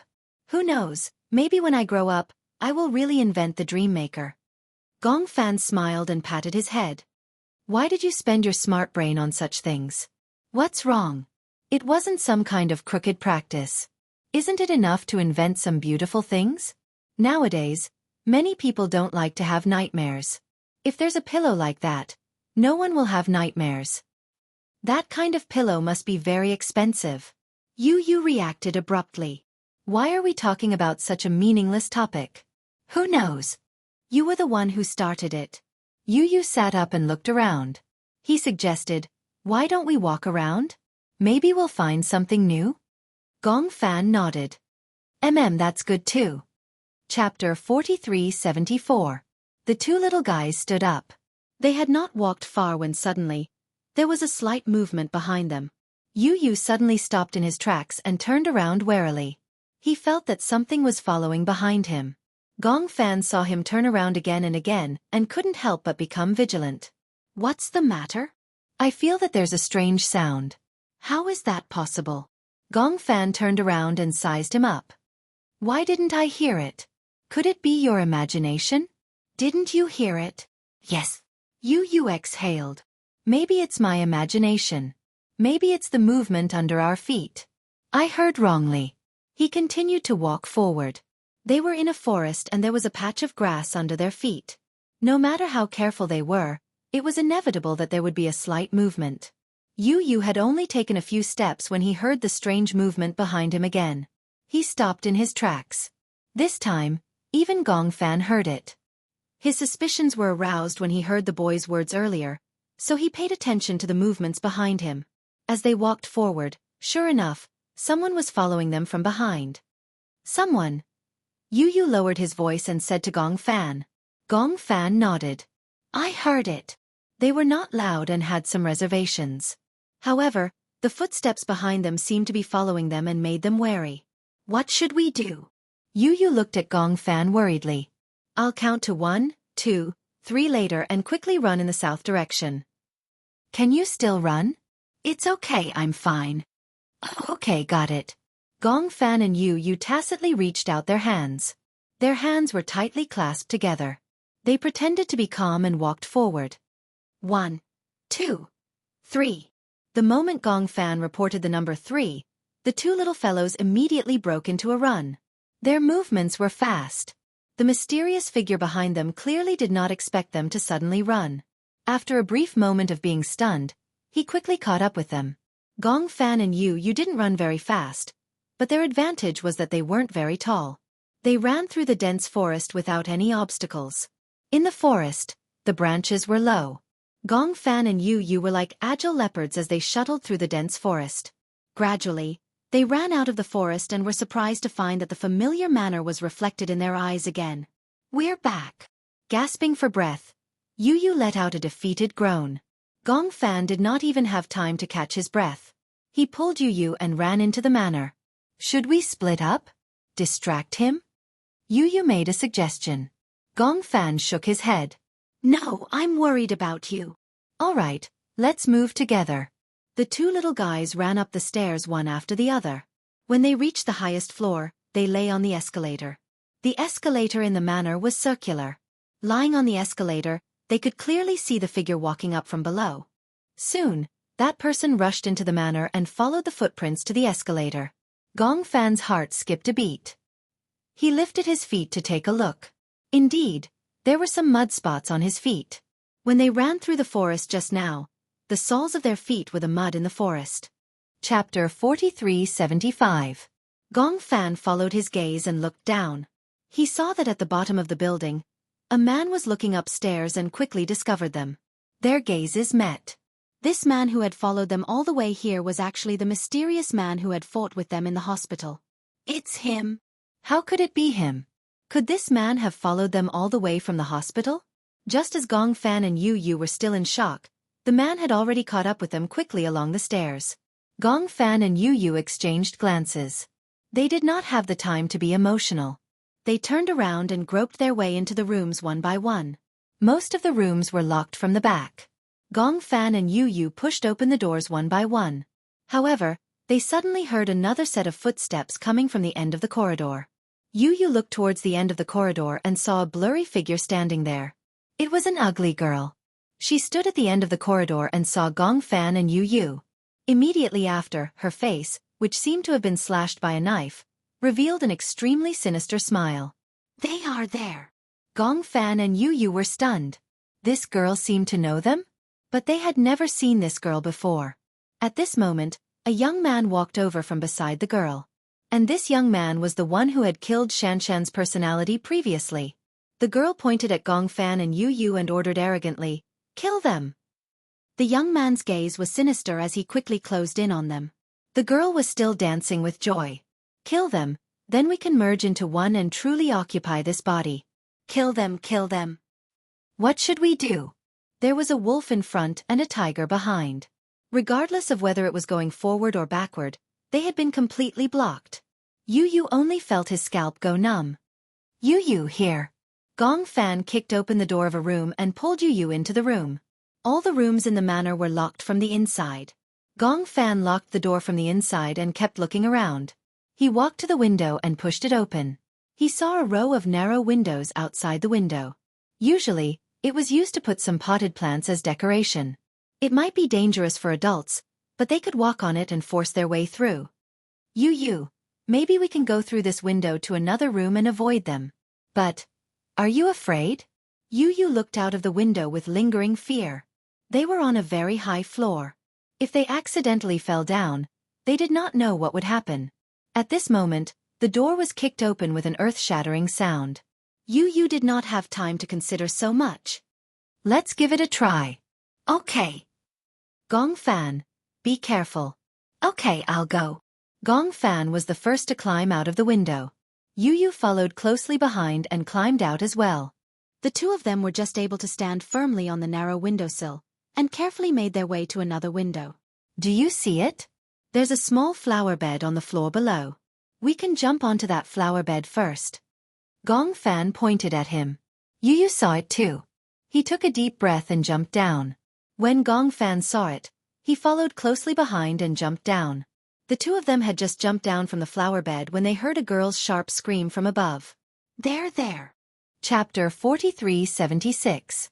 Gong Fan and Yu Yu looked up and saw that the girl and the young man had already broken through the door and thrown themselves in front of the window. "Here, go in from here." The two of them jumped in through an open window. Yu Yu grabbed Gong Fan's hand and ran toward the door. The moment the door was opened, Gong Fan woke up abruptly. He had woken up from his dream. When he opened his eyes, he realized that he was lying on the bed. The first thing he saw was Alice's flustered face. "Yu Yu? Or Gong Fan?" "I'm awake." Gong Fan sat up immediately and realized that there was not only Alice, Hua Jin, Gong Jia, Luo Menka, and Xiao Chen in the room. And beside the bed, Xianxia was leaning against Mu Yaja, sizing him up in fear. I'm Gong Fan." Gong Fan was still immersed in the nightmare just now and his heart was still palpitating. In the dream, the few of them were still fighting. Why did he wake up at this critical moment? Gong Fan was suddenly at a loss. Xianxia opened her mouth and wanted to go up and hug him, but because of Alice's previous warning, she held Mu Yaja's hand and did not move. After her wound healed, she did not care about recuperating and rushed over without stopping. She was worried that if she was a little later, she would not be able to see Gong Fan for the last time. Now that she saw that Gong Fan was fine and safe, she did not dare to breathe a sigh of relief. She was worried that she would really lose Gong Fan before she could comfort him for long. This was really a complicated feeling. Xianxia sat down by the bed. "Gong Fan, are you okay?" "Mommy." Gong Fan's eyes turned red when he saw Xianxia. He never thought that he would be able to see Xianxia and Mu Yaja again. He was filled with emotions. He sniffled and said sadly, "Last time, it really wasn't me. It wasn't me. I didn't do anything to hurt you. Even if others don't believe me, you have to believe me." When Xianxia heard this, she felt as if a knife had been twisted in her heart. She held his hand tightly and emphasized, "If Mommy didn't believe you, why would I come to see you? Why would I accompany you? How could Mommy believe that Gong Fan, whom she dotes on the most, would bear to do something to hurt me?" When Gong Fan heard this, he was relieved. With reddened eyes, he snuggled into Xiaxia's arms. Even though Xiaxia's wound had not completely recovered, she did not push Gong Fan away. She hugged him tightly, even if it affected her wound. Alice watched from the side. After hesitating for a while, she had to interrupt them. "I really don't want to disturb your war moment, but I still have to say something. Gong Fan, since you're awake, why don't you tell us what happened in the dream?" Gong Fan then reacted and said nervously, "What should we do? Yu is in danger now." "Danger? Do you still remember the dangerous young man I told you about before?" Alice and Romanka looked at each other and nodded. "He's not dead yet. Not dead." And there was another girl who appeared with him. They seemed to have a clear goal, which was to kill Yu and me. Then they could replace us and take over our bodies. I guess Yu and I both suspect that he was the one who stabbed Mommy. Chapter 4377. Alice analyzed. In other words, he has appeared before, but was it only that one time? Probably. This personality is a rather violent one. Gong Fan frowned. Actually, he should have appeared more than once. Then what about the other man? Luo Manka mentioned the most important point. No matter how powerful that young man is, he might not be a match for that man. Gong Fan shook his head. Who exactly is that man? What is his motive? Why has he been following me and Yu? We don't even know the reason. It's very mysterious. Has he hurt you? No, he doesn't have the chance. Wuxia gently tugged at Xianxia and said to her, "Now, let's leave this room first. Alice and this professor should take good care of Gong Fan.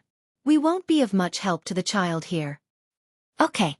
Xianxia nodded hesitantly and left the room quietly with Wuxia. When Gong Jie saw this, he also followed them out. Hua Jin also felt that it was not convenient to stay here, so he told Lisa to stay and also left quickly. Outside the room, there was a row of stools. Xianxia sat down on the stool with a pale face. Although her wound had barely healed, the deeper wounds were still in the process of healing. Because she had rushed over from afar, it was inevitable that her wound would be affected. After getting off the plane, Xianxia insisted on coming over to see Yu despite the jet lag. Wuxia couldn't stop her, so he let her go. "Now you've seen that Yu and Gong Fan are fine. You should rest well." Wuxia comforted her. Xianxia shook her head. "I can't sleep well." "If you don't listen, then I won't let you stay." Xianxia raised her head and looked at Wuxia with tears in her eyes. However, she saw that the man had a firm attitude and was obviously unwilling to give in. "You said you wanted to see Yu, so I brought you here. Now that Yu and Gong Fan are safe and sound, if you don't take care of yourself, I will get angry." After their marriage, Wuxia and Xianxia treated each other with respect, and there was almost no argument between them. Wuxia had never been angry with her and always let her do whatever she wanted. This was the first time she had seen anger on his face since they got married. Xianxia immediately begged for mercy. "I know I was wrong. All right, I got it. I'll sit here for a while and then go back to rest." Seeing that Xianxia was still worried, Gong Jie comforted her. "Sister, I'm here. What are you afraid of?" Xianxia wanted to say something but stopped. Gong Jie probed, "Are you afraid that you won't see Yu or Gong Fan again when you wake up?" Xianxia sucked in a deep breath of cold air. Despite her heartache, she nodded. "Yes. Sister, don't be afraid." Gong Jie squatted down in front of her, gently grabbed her hand and kissed her fingertips. "There are so many of us guarding Yu. What are you afraid of? Are you still worried about me? If anything happens, I won't hide it from you. I'll tell you immediately. Now you can go to sleep in peace, right?" Xianxia nodded reluctantly. Chapter 4378. Got it. Go and rest in peace. Gong Jie rubbed her head dotingly. Even though Xianxia was her sister, This scene would make people who didn't know better think that Gong Jie was the older brother. Xianxia smiled. After Mu Yaja and Xianxia left, Gong Jie stood guard outside the door. In the room, Alice didn't mince her words. Gong Fan, from what you said, it seems that the situation isn't optimistic. Then, let's adjust the treatment plan. Alice and Romanka sat down by the bed one after another and said with a serious expression, "Now, we request that if you return to that world, you must kill that young man and that girl by hook or by crook. Also, find the other personalities. If they are bad personalities, kill them directly. Don't leave them alive." "Okay," Romanka asked. "Do you still remember that manor?" Gong Fan was stunned. "Yes. That manor is the place where the other personalities live. After all the personalities are gone, you must burn that manor down." "Then what about that hospital?" "Professor Romanka and I agree that that hospital is Yu's original spiritual world. You don't have to care about it." In other words, the hospital represents the main personality, and the manor is the place where the other personalities are born. If we don't care about the manor, then there will be an endless stream of personalities coming out of the manor. Gong Fan frowned and suddenly realized the seriousness of the matter. He shuddered. "But I've been in that manor since I was conscious. That place is like my home. Why didn't I notice anyone else at that time?" Alice said, trying to dispel his doubts. "At that time, you didn't establish a connection with the other personalities. They didn't know of your existence, and you didn't know of their existence. The reason why you can see them now is because Professor Romanka created a dream through hypnosis. All the personalities gathered together and could see each other. Otherwise, you wouldn't even see you. In other words, before this, I didn't have a connection with the other personalities. So, we didn't know of each other's existence." "I see. But why was I the only one discovered by you?" "They misjudged that Yu has dual personality disorder, but it's actually multiple personality disorder, isn't it?" Alice said. "You're wrong. These personalities are still immature. From now on, that manor is no longer your home. Your home is this body. You will become one with Yu. Everything else is not important. Do you understand?" Gong Fan nodded his head seriously. "Now, do you have any questions?" "I'm afraid. Even if you and I work together, we won't be a match for that young man and that man." Gong Fan still had a lingering fear. "They are too powerful." "I see." At this moment, Alice was also at a loss as to what to do. She looked at Romanka blankly. Romanka said, "I don't know what to do about this either. I'm sorry, there's nothing I can do about it." Romanka shrugged. "Although it can't be said to be solved by force, perhaps it can be solved by wisdom." "Wisdom?" "In short, you have to think of a way. None of us can do anything about this. We are not in that world, so we can't give an intuitive opinion." Chapter 4379. Gong Fan got out of bed and did a checkup.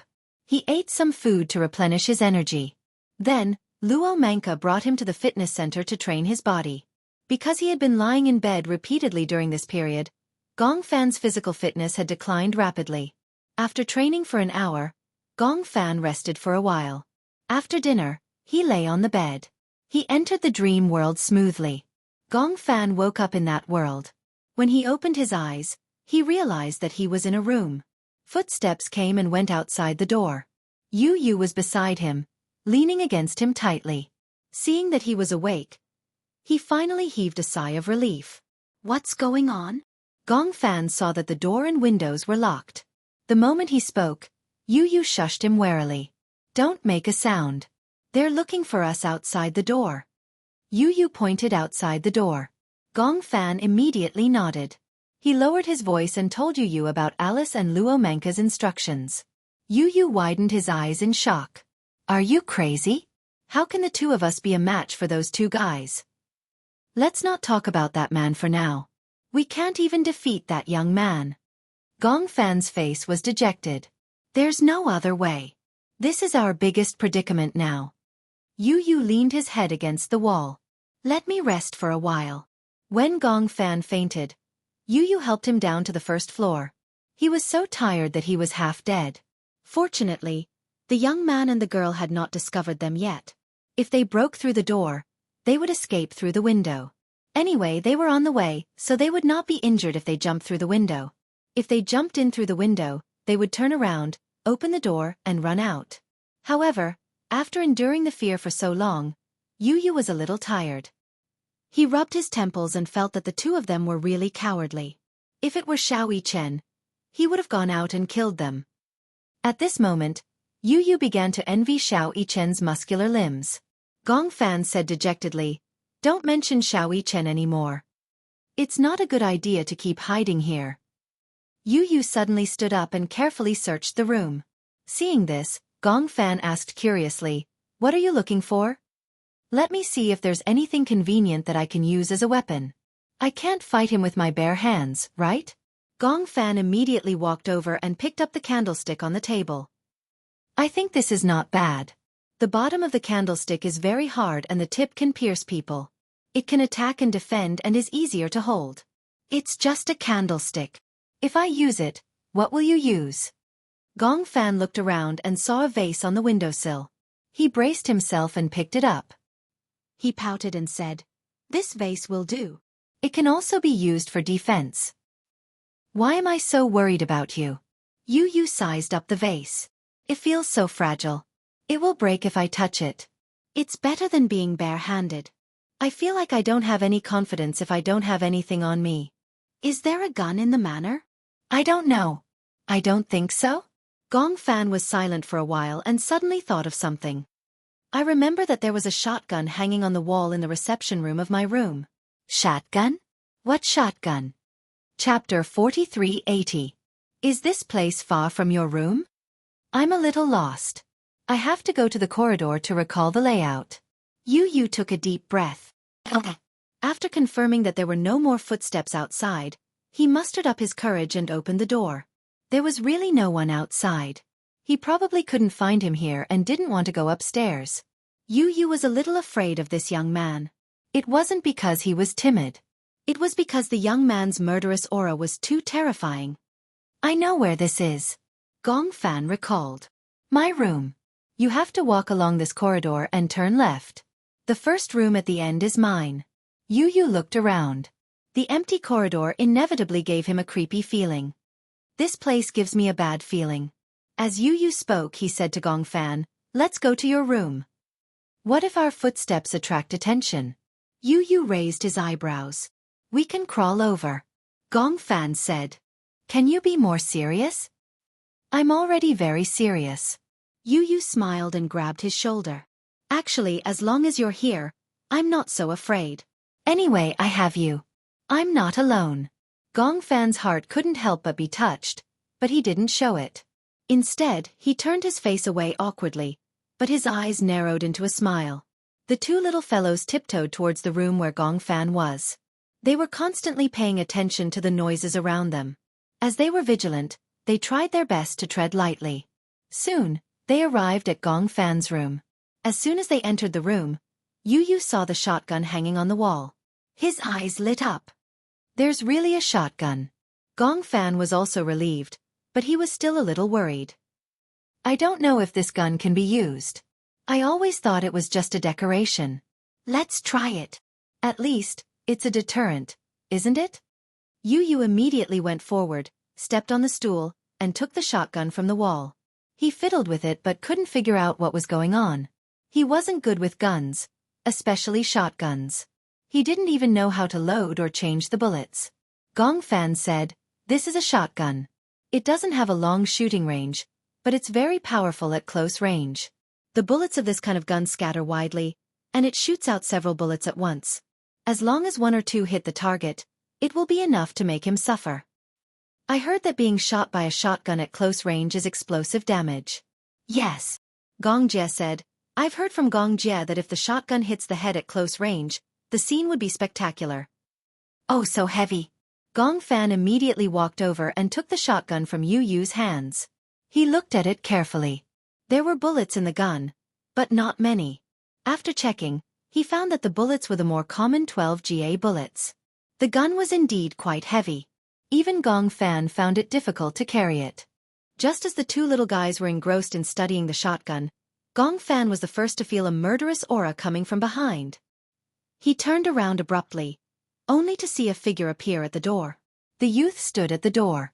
When he saw the two of them, his eyes lit up. So you're here. Chapter 4381. The youth smiled evilly with a carefree expression. I've been looking for you for a long time. Yu heard the commotion and turned around. When he saw that it was him, he instinctively stretched out his arm and shielded Gong Fan behind him. He warned, "Don't come over." Gong Fan hugged the gun tightly and hurriedly loaded it. He raised the gun and aimed it at him. When the black muzzle was pointed at the youth, the latter was stunned. He was indeed intimidated. He stood where he was and did not move forward. He just looked indifferent. I was wondering why you stopped running when you saw me. It turns out that you have guns in your hands. However, do you know how to use a gun? He narrowed his eyes and his tone was extremely disdainful. Do you dare to kill? Yu could not help but shudder. Gong Fan gulped and immediately calmed down. Yes, we haven't killed anyone. However, if you dare to take a step forward, we won't care so much. Yu questioned, "Who exactly are you? What's your name?" Name? The youth tilted his head and laughed coldly. Who do you think we are? We're just orphans. Names? We don't have names. Only you have names. When Yu heard this, he did not think much of it. What do you mean? What do you mean by orphans? We were exiled. No one cares about us at all. Ha! Isn't that so? Gong Fan's hand, which was holding the gun, suddenly trembled. Yu took a deep breath and felt his scalp go numb. Now, they should not hesitate to shoot the young man. However, in the face of a living person, perhaps it was not appropriate to call him a person. In the face of a living personality, Gong Fan really did not have the courage to pull the trigger. He felt that it was too cruel to do so. He had never hunted anyone before. It was too cruel to force him and his other personalities to kill each other. Just as he was hesitating, the youth reacted quickly and pounced on Gong Fan like a cheetah. His target was very clear. In fact, Yu was the closest to him. However, he did not pounce on Yu because Gong Fan had a gun in his hand. Naturally, he would deal with the number one threat first before dealing with the rest. Yu exclaimed. She wanted to stop him, but it was too late. The young man pushed Gong Fan to the ground and snatched the gun from his hand. His strength was not something an ordinary person could resist. Gong Fan was completely powerless in front of him. The shotgun fell to the side. When Yu saw it, he rushed forward recklessly and hugged the gun as he rolled around. He no longer cared about the last bit of kindness in his heart and shot the young man in the back. Bang! For Yu, even if it was a shotgun, the recoil was too much for him to handle. The head of the gun tilted, and the bullet hit the wall, forming a hole, and a layer of dust fell off. Oh no! He missed. Yu was so annoyed that he wanted to shoot again, but he didn't know how to load the gun. He was so anxious that he broke out in a cold sweat. The young man was startled. He turned around and stared at Yu with his bloodshot eyes. Without a doubt, this spear had thoroughly infuriated him. To him, Yu's shot was undoubtedly a great provocation. He was provoking him. The youth was about to get up when Gong Fan grabbed his sleeve tightly. Don't hurt him. Chapter 4382. The young man laughed when he heard that. I couldn't tell that you guys are such close brothers. Get lost. He kicked Gong Fan away and walked toward Yu. He was sure that Yu wouldn't know how to load the gun or use it. In addition, he rushed over so quickly that Yu couldn't even react in time. He made a decision subconsciously. No matter what, the gun couldn't land on him. Hence, he threw the gun far away. In the next second, the young man pounced on him like a wolf. Yu was pinned to the ground and a punch landed on his face. Ugh! Yu groaned in pain and stared at him in disbelief. You! Bam! The young man punched again without holding back. This punch made Yu feel a real shock in his head. It was so painful that his eyes were filled with pain. Why? Let me ask you why. The young man was almost roaring. Why do you deserve to be loved and doted on, while I have to stay here and suffer in silence and loneliness? Why am I the one who was abandoned while you are cared for by so many people? I hate you. Gong Fan sat up. Just as he was about to stand up, he felt a strong sense of dizziness. His head was already injured. When the young man threw him to the ground, his wound was hit again and he was about to lose his balance. While he was in a daze, he vaguely saw the unfamiliar girl quietly walk to the door and see the chaotic scene in the room. She caught a glimpse of the gun from the corner of her eyes and was stunned for a second before walking towards the gun. No. Gong Fan immediately became alert.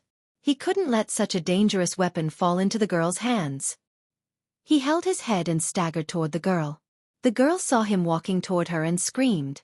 Then, she quickly picked up the gun from the ground. However, the gun was not loaded at the moment. It seemed that she didn't know much about guns. Hence, she fumbled around anxiously for a long time but still couldn't figure out how to load the gun. The girl was so anxious that she broke out in cold sweat. Gong Fan stopped him. Calm down. We're all the same. Why do we have to kill each other? The girl's scarred face was filled with anger. We are not the same. We are all orphans. Only by killing you can we become the owners of this body. Otherwise, we will only be at the mercy of others. Thinking of this, the girl no longer hesitated. The teenager strangled Yu Yu's neck and suddenly said, "Hold the gun handle and push the handguard forward." That's loading. Don't you remember? I taught you. The girl came to a sudden realization.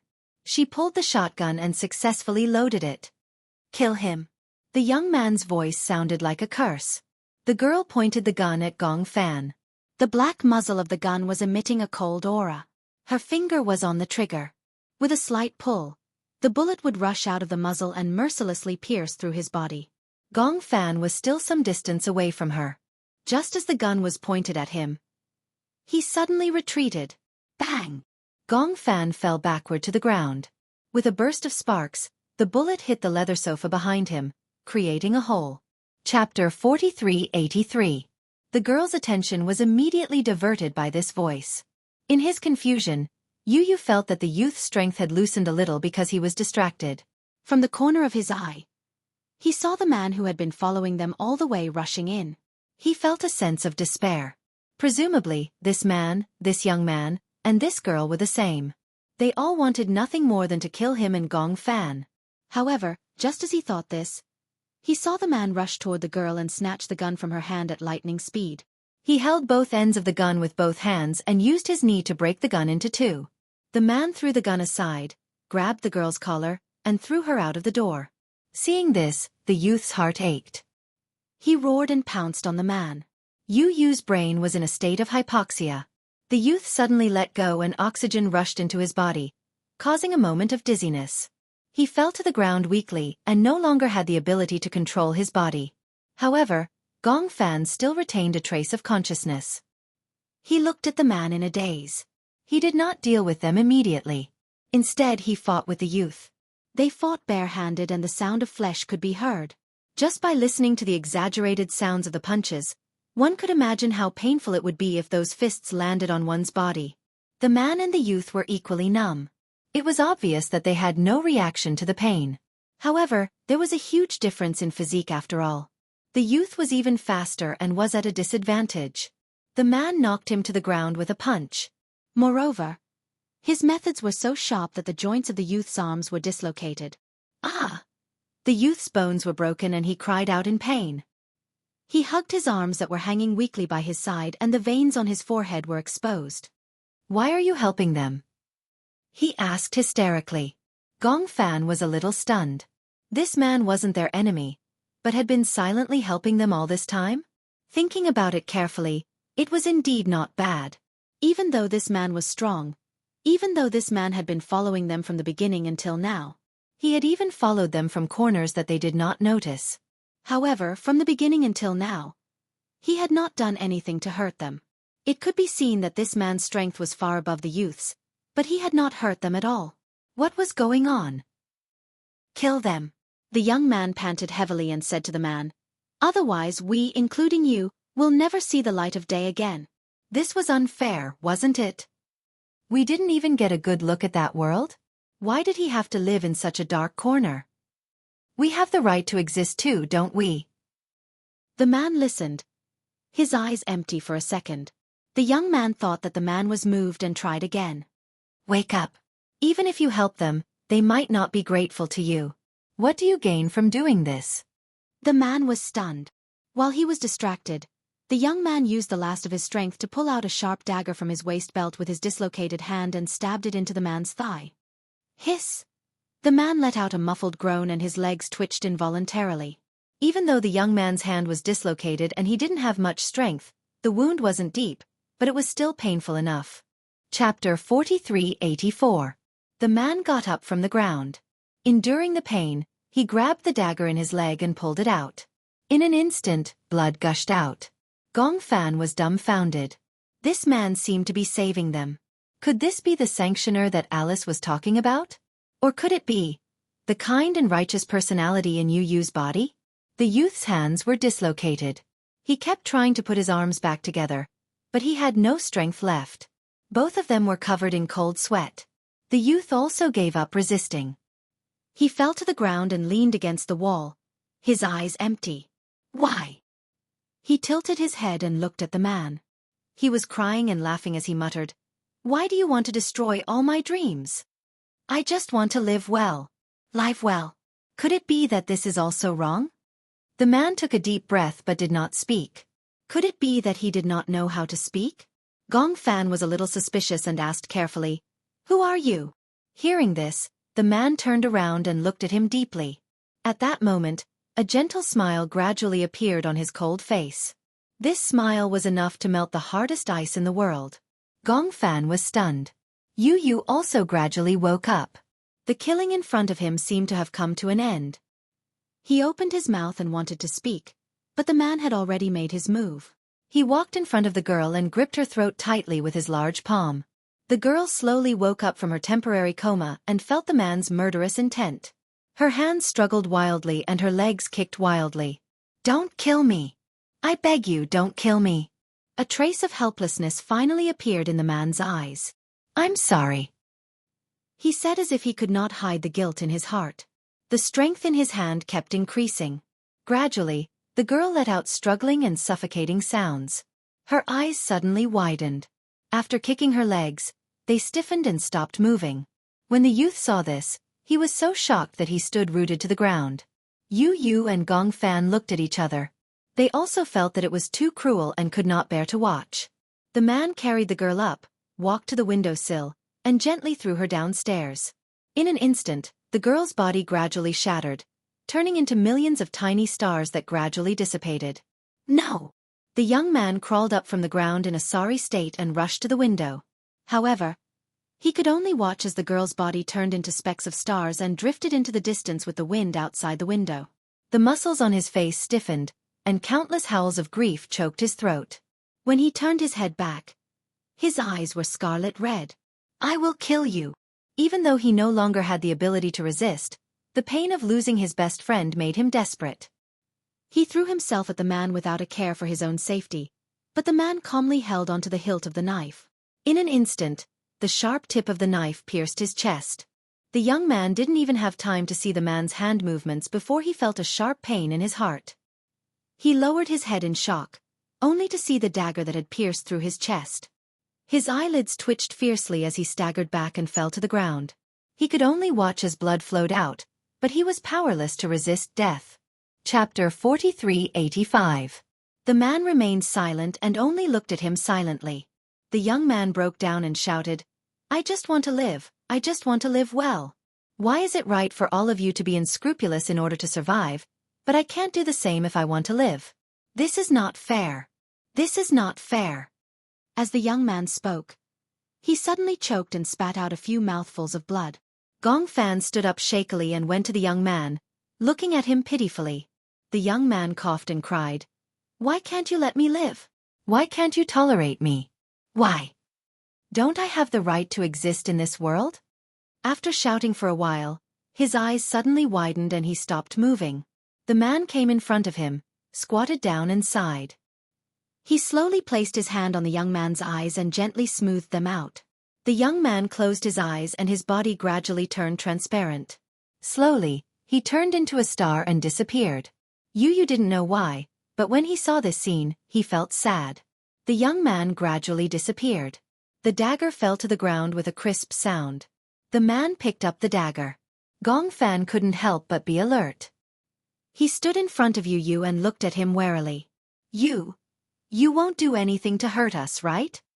He couldn't be sure if the man would hurt them. If he really hurt them, even if it meant risking his life, he would do his best to protect Yu. However, Yu smiled and gently held Gong Fan's shoulder. He smiled weakly and said, "Gong Fan, he won't hurt us. Can't you see that he has been protecting us all this time?" Gong Fan was still in disbelief. He turned to look at the man, but he was puzzled. "Why are you protecting us?" The man didn't speak. Instead, he knelt in front of Yu on one knee and stroked his cheek gently with his large palm. Yu seemed to know what he was going to do and grabbed his wrist. "No!" The man was slightly stunned. "Can't we live together?" He paused after every word, as if he was trying to persuade him to stay. When the man heard this, he came back to his senses and shook his head with a smile. "Why?" Yu didn't understand. "We can survive together. I'm willing to accept you. Gong Fan is also willing to accept you. My family is also willing to accept you." When the man heard this, his eyes flickered. Gong Fan also understood the man's intention and stopped him. "Don't do anything stupid." The man suddenly broke free from Yu's restraints and stabbed the sharp end of the dagger into his heart. He was so ruthless that the dagger sank into his chest. The man groaned in pain and fell to the ground. He leaned against the wall, but he closed his eyes peacefully, as if waiting for death to come. Yu's heart trembled violently and tears flowed out of his eyes. He pushed Gong Fan away and crawled to the man's side. He held his shoulders and asked in a trembling voice, "Why? Why did you do this?" The man opened his eyes and looked at him seriously.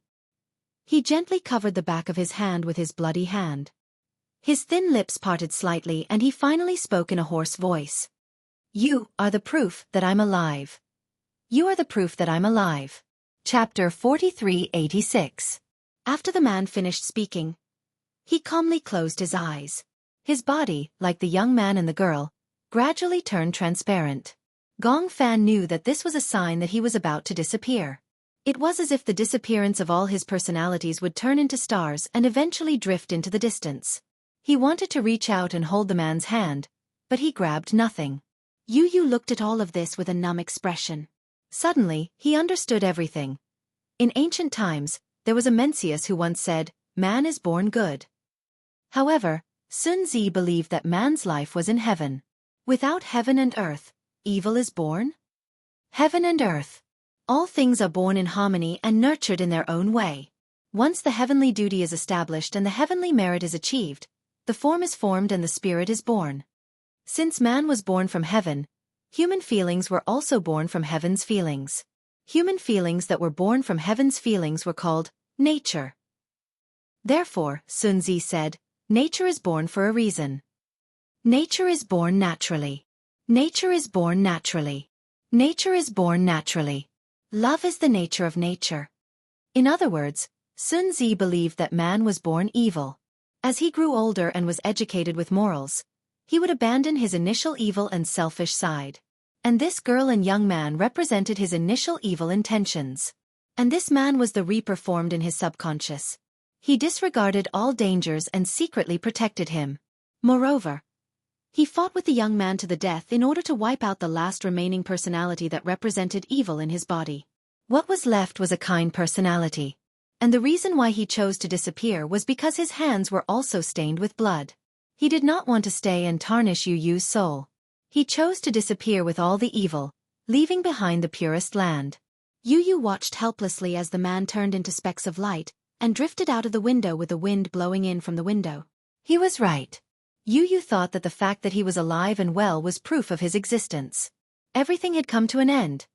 Alice stayed by the bed, but when she saw Yu lying on the bed, she suddenly choked with sobs. She moved closer to him. Just as she was puzzled, she saw another tear roll down from the corner of his eye. What happened? She couldn't help but worry. Why are you crying? Alice picked up the handkerchief and wanted to wipe away his tears. Just as she wiped them away, the tears fell down again. She was caught off guard. Alice's heart ached over and over again. She tirelessly wiped his tears and gently held his hand. She wanted to pass all her courage and strength to him through the palm of her hand.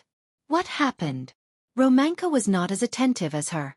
Seeing that she was wiping away Yu Yu's tears, she also sat up straight. Alice shook her head blankly. I don't know what happened. He seems to be crying. Crying. Romanka walked softly to the bedside and looked at Yu Yu worriedly. However, she saw that his expression was unprecedentedly calm. I'm so worried. I'm so afraid that there will be an accident. If it was possible, Alice was willing to enter that world. She did not want Yu Yu and Gong Fan to face it alone. But she could not. She could only stay by the bed and watch helplessly. There was nothing she could do. I believe that everything will be fine. Chapter 43-87.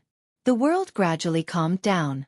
Gong Fan leaned against the window and looked at the stars that gradually drifted into the distance.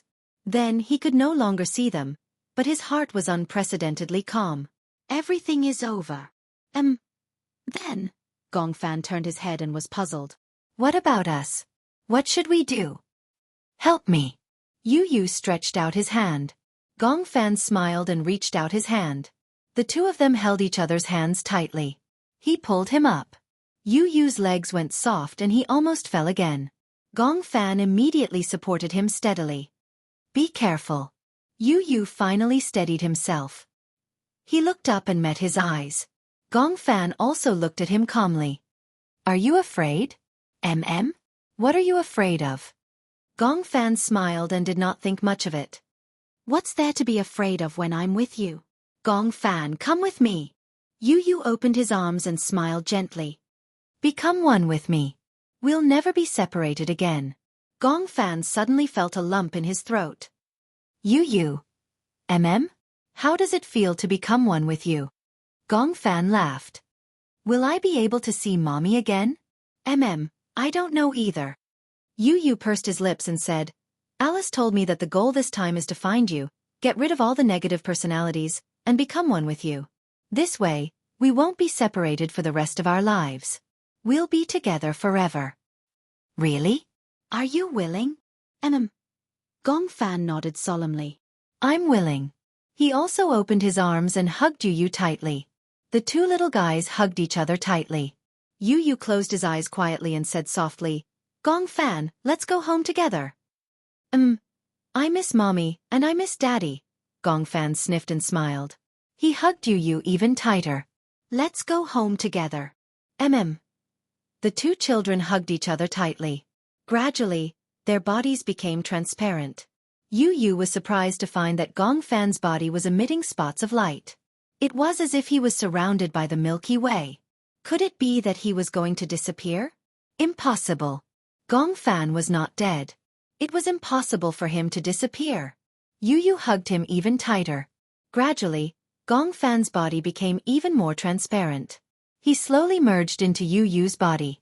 In a daze, Yu Yu saw Gong Fan's eyes filled with determination and conviction. Yu Yu, we promised that we would never separate. We agreed to go home together. These were the last words that Gong Fan said to Yu Yu. Yu Yu's bosom gradually became empty. Gong Fan turned into countless stars and revolved around him. For a moment, the world was dark. Gradually, the manor disappeared, and so did the forest. Yu Yu opened his eyes and could only see the barren darkness around him. There was only a patch of stars surrounding him. He gently opened his palm. A few stars fell on his palm, giving him a great sense of warmth. What a warm feeling. The stars surrounded him and finally flowed into his body bit by bit. It was as if countless warm currents were flowing into his body. Chapter 43-88. Yu Yu is awake. Early in the morning, Alice was like a happy bird as she passed on the good news. Yu Yu is awake. Xianxia opened the door and saw Alice standing at the doorway with tears in her eyes. She was touched and comforted. She looked at Xianxia and stuck out her tongue. Tears rolled down her cheeks because of joy. Xianxia, Yu Yu is awake. It was just a few words, but her tone was filled with uncontrollable excitement. Xianxia could even hear the slight tremble in her voice.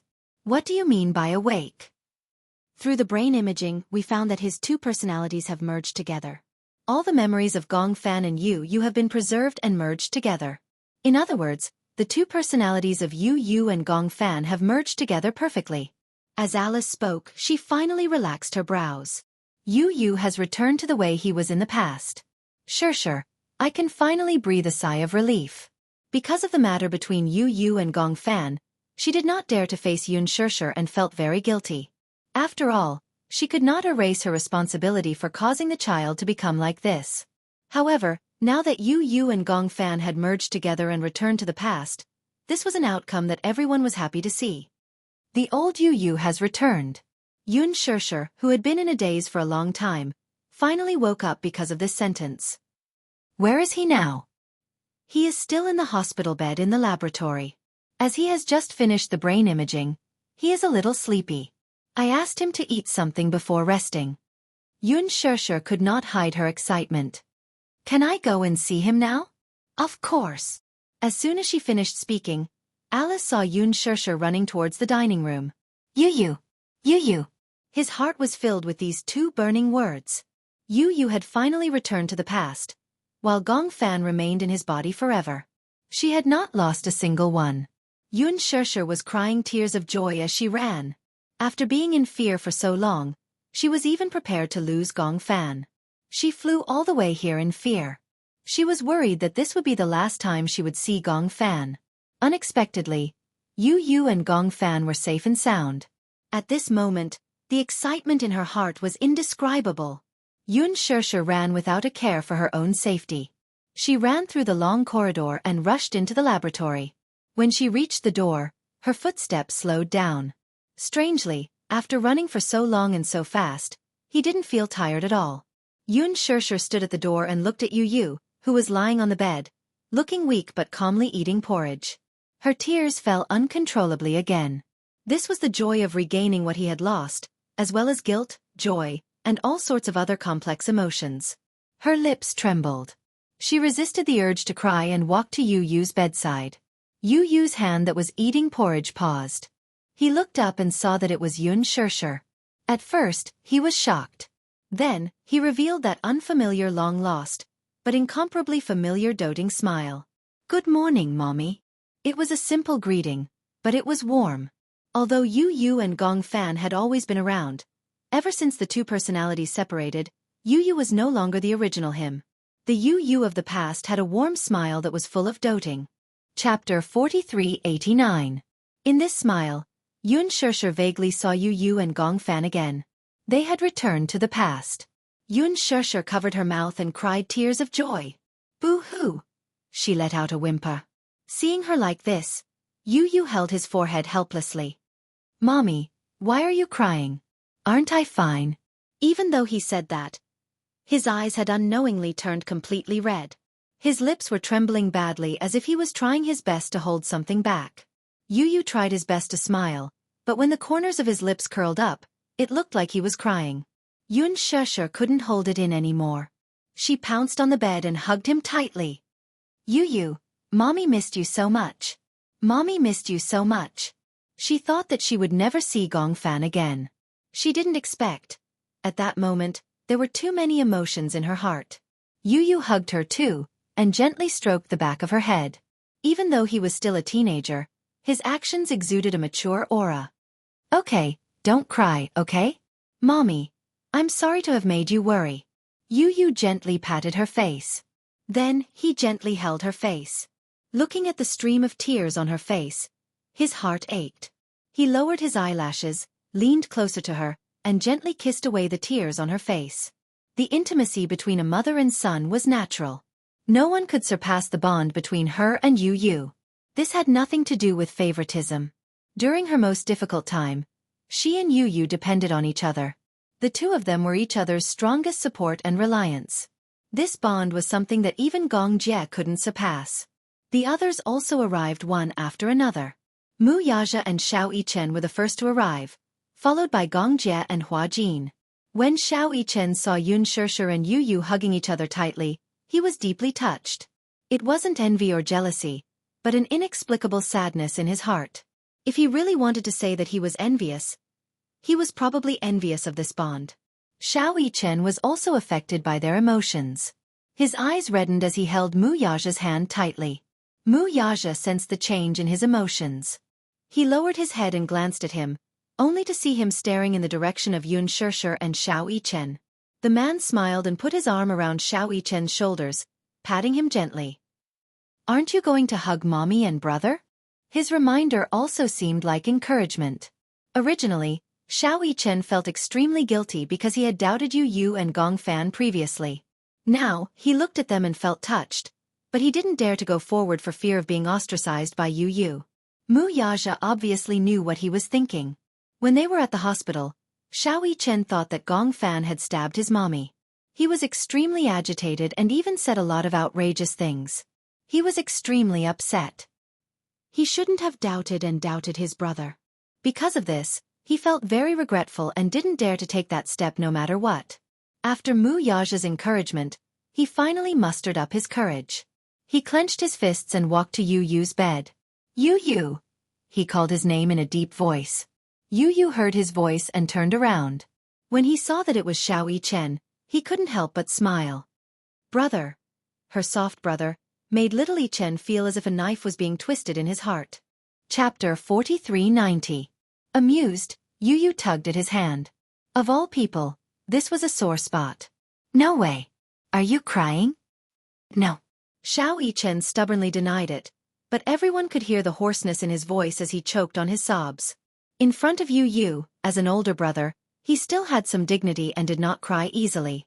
Now that his eyes were red, naturally, he did not want Yu to see it. Yu did not stand on ceremony and gently tugged at Xianxia's sleeve again. "Hey, brother." Xianxia called him brother again. This time, it hit the weakest spot in Xianxia's heart. "Brother, I missed you. How about you? Did you miss me?" Xianxia lowered his head and laughed. "I missed you." Then, Yu was full of anticipation. "Aren't you going to hug me?" Xianxia turned around and finally looked at him. Yu looked at his red eyes and said angrily, "Why are you crying? I'm not missing an arm or a leg. Aren't I fine?" Xianxia could no longer hold back and hugged Xianxia tightly. Xianxia looked at them with gratification. The reunion of the two brothers caused everyone present to sigh with emotion.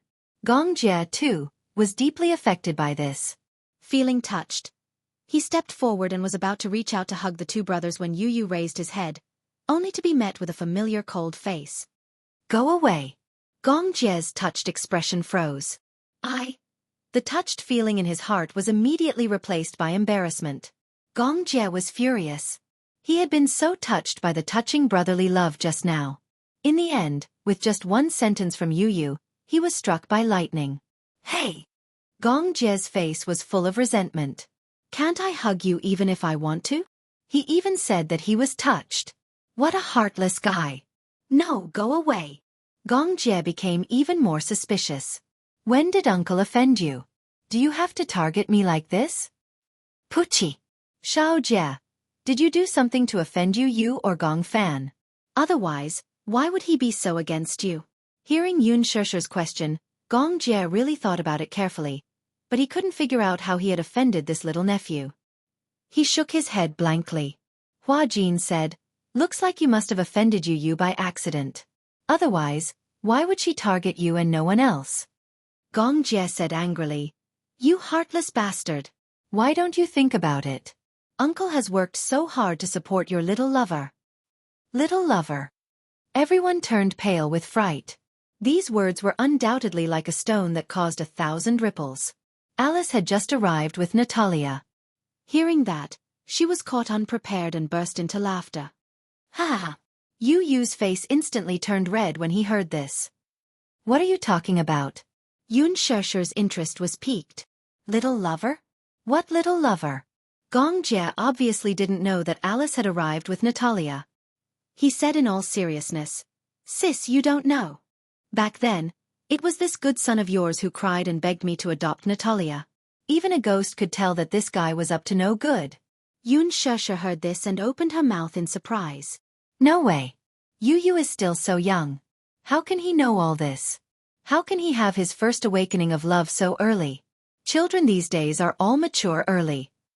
Yu retorted unhappily, "When did I cry and beg? Who was the one who cried and begged me to adopt her?" Chapter 4391. Still trying to deny it?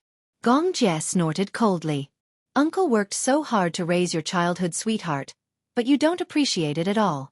You even dissed Uncle. Where's your conscience? Yu immediately explained to Xianxia. I just felt that Natalia was staying in such a cold and empty hospital, so I felt sorry for her and wanted to help her find a home. Uncle, you're thinking about things you shouldn't be thinking about. Damn pervert. Gong Jie was furious. Who are you calling a damn pervert? Yu rolled his eyes arrogantly. I'm talking about you. Damn pervert.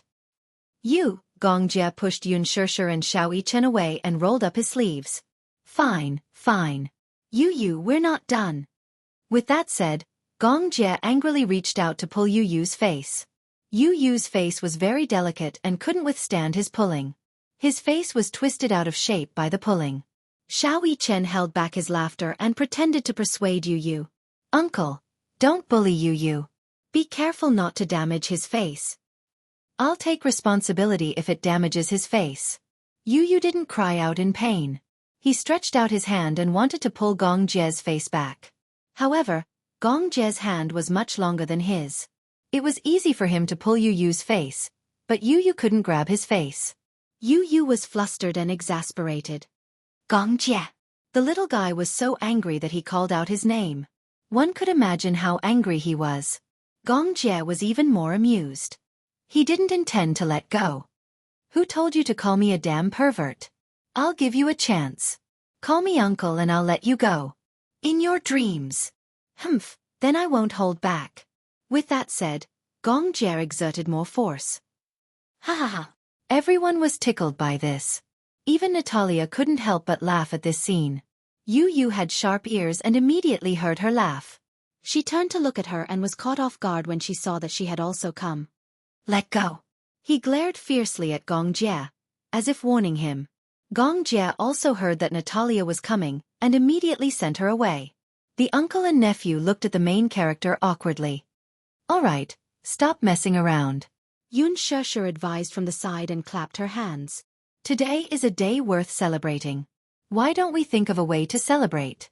When Gong Jie heard Xiaxia's words, he also felt that it was a good idea. Uncle, how do you plan to celebrate? Why don't we have a barbecue at the beach? Gong Jie has a collection of rare and precious wines in his wine cellar. Let's take them out today and have a taste. Gong Jie's face was full of regret after being betrayed by Alice. No. Those wines are all antiques. No way. Antiques. Mu Yaja's interest was piqued and he glanced at his brother-in-law. Alice immediately reminded him. It said that he has a bottle of sherry wine from 1775. This wine is very rare and priceless in today's market. Some people will sell it at high prices, but it's all fake. Xiao Jie's bottle of sherry wine, however, is the real deal. When he brought it back, the fragrance was unique. Mu Yaja was in high spirits. Looks like we're in for a treat today. Gong Jie snorted coldly. Don't even think about it. This wine is for me to taste in the future. Don't even think about coveting it. Xianxia felt wronged and said, Sherry wine from 1775. I've heard of it, but I've never seen it before. Xiao Jie, why don't you take it out and let me see it? Gong Jie was speechless. Chapter 4392. Gong Jie said fiercely, if you want to loot my wine cellar, you'll have to do it over my dead body. 2 hours later. It was dusk by the beach and the waves were rolling. There was barbecue and champagne on the table. On the other side of the table were the hidden wines that Xianxia and Mu Yaja had looted from Gong Jie's wine cellar. Gong Jie sat weakly on the beach chair as if he was paralyzed. His eyes were empty and he looked as if he had nothing left to live for. Yu and Xianxia looked at him with heartache, but they didn't know how to comfort him. Yu sighed. So pitiful. Xianxia nodded. Yes, very pitiful. If I hadn't heard from Alice, I wouldn't have known that uncle was so rich. Sherry wine from 1775. Pop! Mu Yaja opened the cork of the sherry wine. The captivating aroma was carried by the sea breeze to Gong Jie. Gong Jie turned his head and looked at the sherry wine that he had hidden for so long in Mu Yaja's hand. His heart ached so much that he almost couldn't breathe. My sherry. Men don't cry easily. However, at this moment, Gong Jie couldn't help but tear up. He had never been in a relationship before, so he didn't know what it felt like to be heartbroken. It was probably as painful as he was now. He was heartbroken. Here comes the main event. Alice held the wine glass and happily went over to Wuxia. She poured half a glass of wine, but she couldn't bear to drink it. If she drank it, it would cost more than tens of thousands of US dollars. This sherry wine was Gong Jie's heart, Gong Jie's liver, and Gong Jie's spleen, lungs, and kidneys. At the thought of this, Alice was strangely excited. It was very difficult for her to take advantage of Gong Jie. Alice walked up to Gong Jie. Seeing that he was still gloomy, she raised her eyebrows as if to provoke him. "Xiao Jie, aren't you going to have a drink?" There were a total of 2 bottles of sherry wine, but with so many people, each person only had 1 glass, and 1 bottle was soon empty. Gong Jie glared at her. "Are you very pleased with yourself? To be able to taste Shirley wine while I'm still alive, of course I'm proud." Alice raised her goblet and smiled obnoxiously. There's an old saying, enjoy life to the fullest. What a great saying. Enjoy life to the fullest. Gong Jie gritted his teeth and stood up from the recliner. Everyone was drinking. Wouldn't it be a pity if he didn't drink after saving him? No way. He wanted to drink, and he had to fight for it. This was his wine, and he had to drink it sooner or later. If he drank too much, he would end up in his stomach, lest others covet it. After thinking it through, Gong Jie walked to Wuxia's side. However, he saw that Hua Jin was also leaning against him, holding a goblet. After drinking 2 glasses, he felt that the wine was too delicious, so he came over for a 3rd glass. The 2nd bottle of sherry wine was opened, and half of it was already gone. Gong Jie was furious when he saw this. Feeling that there was something scary behind him, Hua Jin turned around, only to see Gong Jie glaring at him like a tiger watching its prey. He burped in fright. "Who allowed you to drink so much?" Gong Jie vented his anger on him. Hua Jin pouted, feeling wronged. "I didn't drink that much. Even if it was the 3rd glass, half a glass, it wouldn't be much." Gong Jie's eyes looked as if they were about to spit fire. "Enough is enough, all of you. Ha ha ha."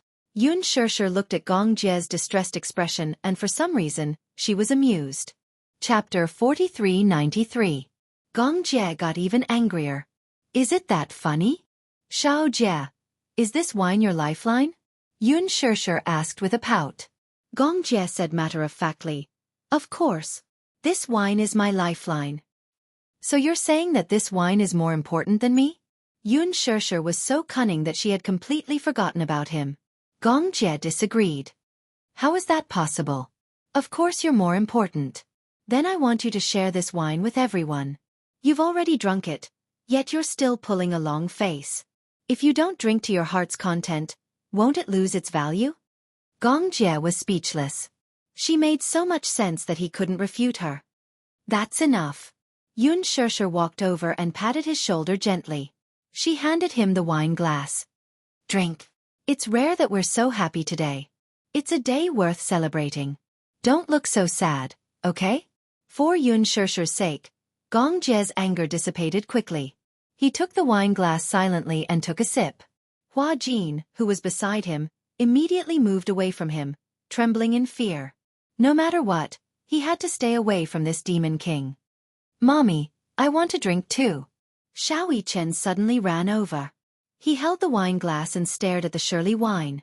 Xianxia said, "No, children can't drink. It's just red wine. It doesn't matter.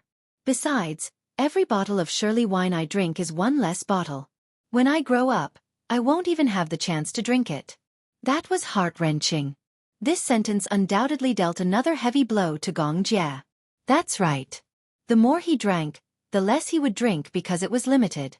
He wouldn't have the chance to drink it again in the future. Xianxia couldn't persuade Xianxia and could only pour half a glass for him. Seeing that Xianxia was drinking, Yu craved the wine as well. She brought the wine glass to Xianxia and asked for half a glass. "Cheers! Cheers! Ding!"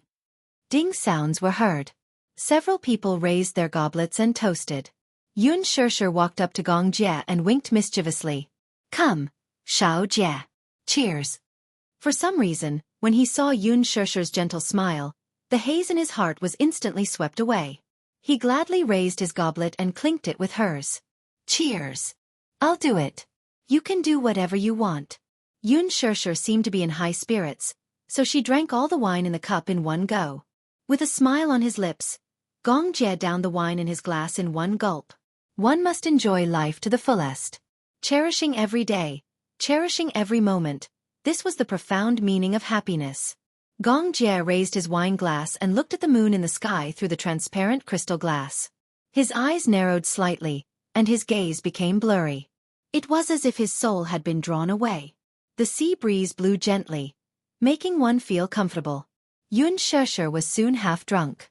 Alice, Hua Jin, and Natalia surrounded the barbecue and spared no effort in grilling scallops. Hua Jin didn't have much experience, but Alice had always been by the sea. Thus, she had many tricks for grilling scallops and oysters. After a while, an enticing aroma filled the air with the sea breeze. It smells so good. A few gluttonous people walked over when they smelled the aroma.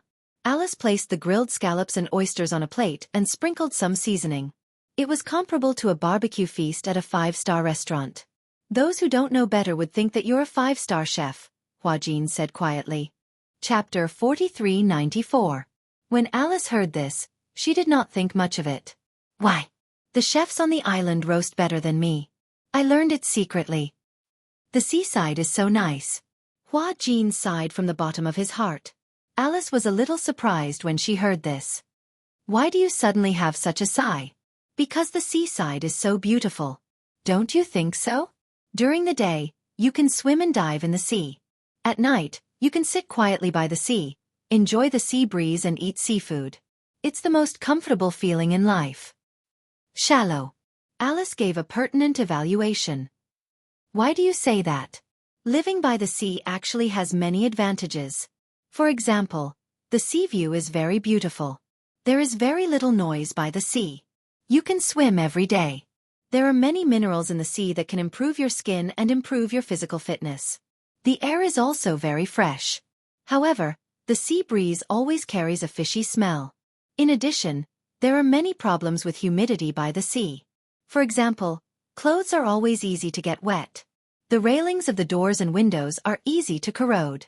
Moreover, it's easy to get rheumatism. If you encounter a typhoon or a tsunami, living by the sea is simply a disaster.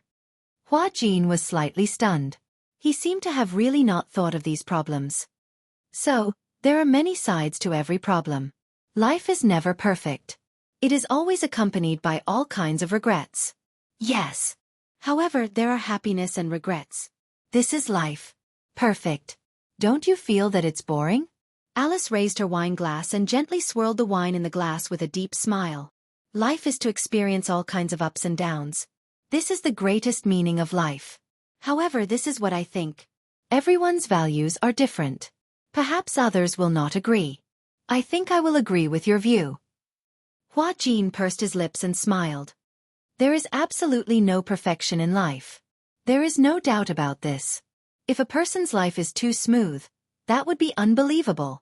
Grasp every regret and cherish every happiness. Well said. Hua Jin raised his wine glass. To your chicken soup for the soul. Cheers. Alice drank the wine in one gulp. Yu suddenly muttered, What are you guys talking about? The scallops are about to win. Alice looked at her own barbecue grill. Sure enough, the scallop meat was trembling and making a slightly charred sound. Haha, this is also one of the regrets of my life. Hua Jin put the burnt scallop aside. A burnt scallop is an imperfection in life. Alice smiled knowingly. Not far away, Gong Jie was lying on a recliner, watching this harmonious scene, especially when he saw Hua Jin and Alice talking and laughing. He didn't know why, but he felt a little irritated. The two of them seemed to be getting along quite well. Could it be that Hua Jin was interested in Alice? Thinking of this possibility, Gong Jie felt a strange sense of crisis. Even he himself did not understand why he had such an inexplicable feeling. At night, after the party was over, Hua Jin walked back to his room. In the corridor, he unexpectedly bumped into Gong Jie. He leaned against the door of his room with his arms crossed, as if waiting for someone. Hua Jin couldn't help but feel strange. It's so late. Why aren't you going back to your room to rest? Chapter 4395. It can't be? You're drunk? Hua Jin sniffed and looked up, but his eyes met with Gong Jie's deep gaze. He got a shock and deliberately distanced himself from Gong Jie. Gong Jie couldn't help but tease him. Am I so scary that you want to keep your distance from me? Drunk people like to find fault with him. Of course, he had to keep his distance. Besides, Gong Jie was so violent. What if he got drunk and lost control and beat him up? Hua Jin looked at him anxiously. Calm down. How am I not calm down? Then, since you're drunk, you should go back to your room and rest. How can you tell that I'm drunk? I can tell from how much you talk. However, Hua Jin only dared to say that in his heart. If he said that in front of Gong Jie, wouldn't he be courting death? You like Alice? Gong Jie's sudden question made Hua Jin stunned. What? Alice is such a scary woman. In the room, Alice had just finished bathing. She came out in a bathrobe and sneezed loudly. Who's talking bad about me? She muttered to herself as she walked towards the bed. What's scary? Do you know what her biggest interest is? Hua Jin's curiosity was piqued at once. What is it? Dissection. She especially likes to study the human body structure. She has dissected countless corpses. When she used to eat steak, she dissected it with a scalpel. Wretch. Hua Jin couldn't take it anymore and almost vomited. I'm not interested in Alice. Gong Jie raised an eyebrow and looked at her from the corner of his eyes. Then why did you chat with her for so long? He knew it now. This Gong Jie must be secretly in love with Alice. So, seeing that Alice chatted with him for so long, he was a little jealous. At this moment, they wouldn't come to denounce him, would they? Don't worry, I won't fight with you. Hua Jin promised him solemnly. This time, it was Gong Jie's turn to be confused. What did he mean by that? Not competing with him? Snatch what? Don't worry, I will keep a distance from Alice in the future. Hua Jin gave another guarantee. When Gong Jie heard this, he felt satisfied. Rest early. After Gong Jie finished speaking, he leisurely went back. Hua Jin looked at Gong Jie's departing back with a face full of question marks. He was suddenly at a loss. What a weirdo. Hua Jin entered the room and recalled Gong Jie's unfathomable expression. The more he thought about it, the stranger he felt. After recuperating at sea for a few days, Xianxia's wound healed very quickly.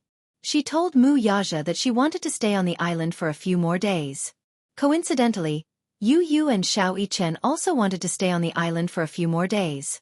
However, there were still many matters piled up in the Jianghu financial group waiting for him to deal with. Hence, Mu Yaja chartered a plane to return to the country first. His time on the island was equivalent to a vacation.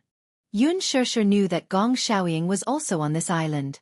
However, perhaps he was worried about her, or perhaps he was afraid that Xianxia would not want to face him, so he did not appear in front of her. Xianxia knew in her heart that Gong Xiaoying was avoiding her. However, she also understood that he was avoiding her for her sake. He did not want to embarrass her. On this day, Xianxia suddenly said to Gong Jie, I want to see him. Him. Chapter 4396. Why do you want to see father all of a sudden? Gong Jie was pleasantly surprised. He held Xianxia's shoulders in disbelief and asked, Have you decided to forgive father? Xianxia did not answer. Instead, she looked deeply at Gong Jie. The relationship between him and me is very complicated. However, I had secretly promised that if Yu was safe and sound, I would choose to let go of everything and not bear any grudges.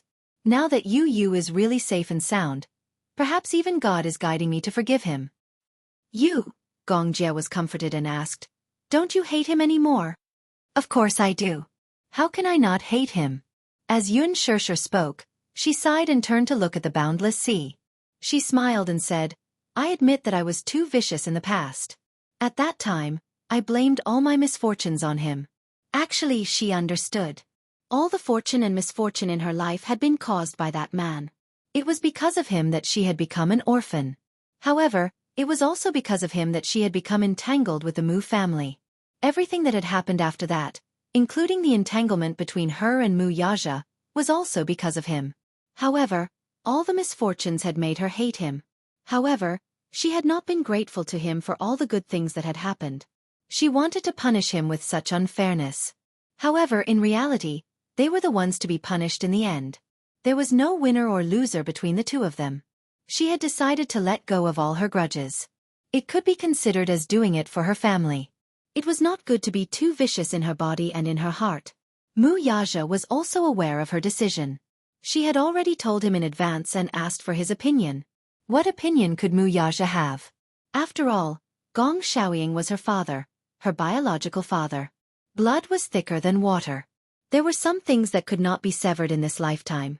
Wuxia still had some opinions about this father-in-law of his. His own son had been cheated by his grandfather, and he had been cheated so miserably. As a son-in-law, no matter how much he tolerated it, he still had a sense of propriety. However, when Xianxia told him that she had decided to forgive Gong Xiaoying and asked for his opinion, Wuxia said, "This is a grudge between you and your father. It's not appropriate for me to get involved. However, no matter what decision you make, I will support you." Therefore, Wuxia left Dark Wind Island in advance and returned to the country. He wanted to leave Xianxia and Gong Xiaoying behind to deal with this matter. Gong Jie said, "If you really want to see him, I can arrange it for you right away." "There's no need for that. Where is he? I'll go see him." Gong Jie was very surprised by her initiative and nodded his head as well. He made a phone call. "Jed, where is my father now?" Zephyr Island is huge. On the huge island, many corners were filled with cameras. Jed was the designer in charge of security. No matter who the culprit was, as long as he called him, he would be able to find them immediately. "Master is in the castle." He reported Gong Xiaoying's location and did not ask too much. Gong Xiaoying brought Xianxia to the castle. After entering the castle, Gong Jie first brought Xianxia to the living room. Then, he went to the study on the third floor to look for Gong Xiaoying. In the study, Gong Xiaoying was staring at the photo on the table in a daze. In the photo was a family photo of Xianxia and Wuxia. Gong Jie was also in the photo, and even Hua Jin was in it. However, he was not in it. This family photo was brought back by Gong Jie. Chapter 4397. He specially printed an extra photo and gave it to Gong Xiaoying. From then on, this photo replaced Mu Qingqing's photo in a photo frame and was placed on the desk. This was a place where he often saw it. Every time he felt tired, he would hold the photo and look at it for a while. His fingers caressed Xianxia's face, Yu Yu's face, Xiao Chen's face, Yue Yao's face. This was a concern that he could not let go of no matter what. Other than that, he did not have any other thoughts. Originally, he was very obsessed with acknowledging Xianxia. He wanted to acknowledge her as father and daughter. Even if he had to resort to unscrupulous means, he would not give up until he achieved his goal. However, when he saw the series of pain that his decision had brought to Xianxia, it was impossible for him not to be upset. He realized how selfish his thoughts were. It was because of his selfishness that Mu Qingqing did not pick him up at the last moment. It was because of his selfishness that the daughter he cared about the most, who had been homeless for so many years, he had repeatedly hurt her because of his ignorance. He finally figured it out. Acknowledging her as father was not worth mentioning compared to his daughter living a good and happy life. Therefore, Gong Xiaoying did not ask for anything. As long as Xianxia could live a good and peaceful life, he did not ask for anything else. He did not expect to be forgiven. Although if Xianxia would never forgive him for the rest of her life, perhaps this would become a heavier regret than Mu Qingqing. However, this was his own doing, and he could not blame others. Even if Xianxia really did not forgive him, it was only right. He did not force anything. He was staring at the family photo in a daze when a voice suddenly came from beside him. "Father!" Gong Jie's sudden voice startled him. Gong Xiaoying looked up in surprise. When he saw Gong Jie pushing the door open and walking in, he immediately became serious. "Why did you come in without knocking?" Gong Jie said confidently, "I knocked on the door." "Are you deaf?" Gong Xiaoying was speechless. This kid was really becoming more and more impudent. In the past, she had always been well behaved in front of him. Gong Xiaoying awkwardly put the family portrait back to its original position. He cleared his throat and asked, "Your sister, did she leave?" "No." "Oh. How long does she intend to stay on the island?" When Gong Jie heard this, he was a little suspicious. Father, are you chasing her away? Cough. Gong Xiaoying glared at him awkwardly. Why would I chase her away? It doesn't matter how long she stays on the island. He could afford to raise her for the rest of her life. He could even support the Xianghu financial group behind Mu Yaja, let alone Yun Shirshir. Gong Xiaoying pretended not to care and said, if she likes it here, then let her stay for a while. The scenery here is good. It's not bad as a vacation spot. Gong Xiaoying introduced the island as if he was introducing a vacation spot. He pretended to casually ask her to stay, which made Gong Jie not know whether to laugh or cry. At the same time, he felt a little sorry for her. Gong Xiaoying could not appear, but as a father, he definitely hoped that Yun Shirshir would stay on the island for a few more days. This feeling was like knowing that his daughter was on the island. Although he could not see her, he felt inexplicably at ease. After the age of 50, Gong Xiaoying had this feeling. Some people, once you met them, you would not see them again. Life was long and counting down. Chapter 4398. There were too many regrets in his life. As time passed, he cherished this little happiness even more. There was a sense of security because she was by his side. Even if he couldn't see her, it didn't matter. Gong Xiaoying couldn't show too much concern and could only ask Gong Jie indirectly. Does she like this place? Is she used to living here? Sometimes the sea breeze is strong and the waves are strong. As a man, you should protect your sister well. Gong Xiaoying asked one question after another, all of which were details. When Gong Jie heard this, he actually had the urge to cry. Gong Xiaoying had never shown this side of him before. He carefully tried to find out news about her from him. He wanted to give her the best and wanted her to stay on the island for one more day. That kind of cautious feeling was as if he would feel annoyed if she didn't like the small details. He was a devoted father who wanted to give her the best from the bottom of his heart. Why don't you ask her yourself? Ask her. Gong Xiaoying smiled helplessly. She hates me so much. How can I appear in front of her? As a father, I'm not qualified. As her younger brother, you can't wrong her. Do you understand? Father, you don't have to give orders like an officer. If she doesn't forgive you, are you going to hide from her forever? Gong Xiaoying was unhappy. When did I hide from her? Otherwise, why didn't you see her when she was on the island for so long? Gong Xiaoying was a little angry. So what if I see her? At that time, she was worried about Yu and I didn't dare to disturb her. Moreover, the person she didn't want to see the most was me. What if I suddenly saw her and she ran away in anger? So you're like a coward, locking yourself in the study and secretly looking at the family photos.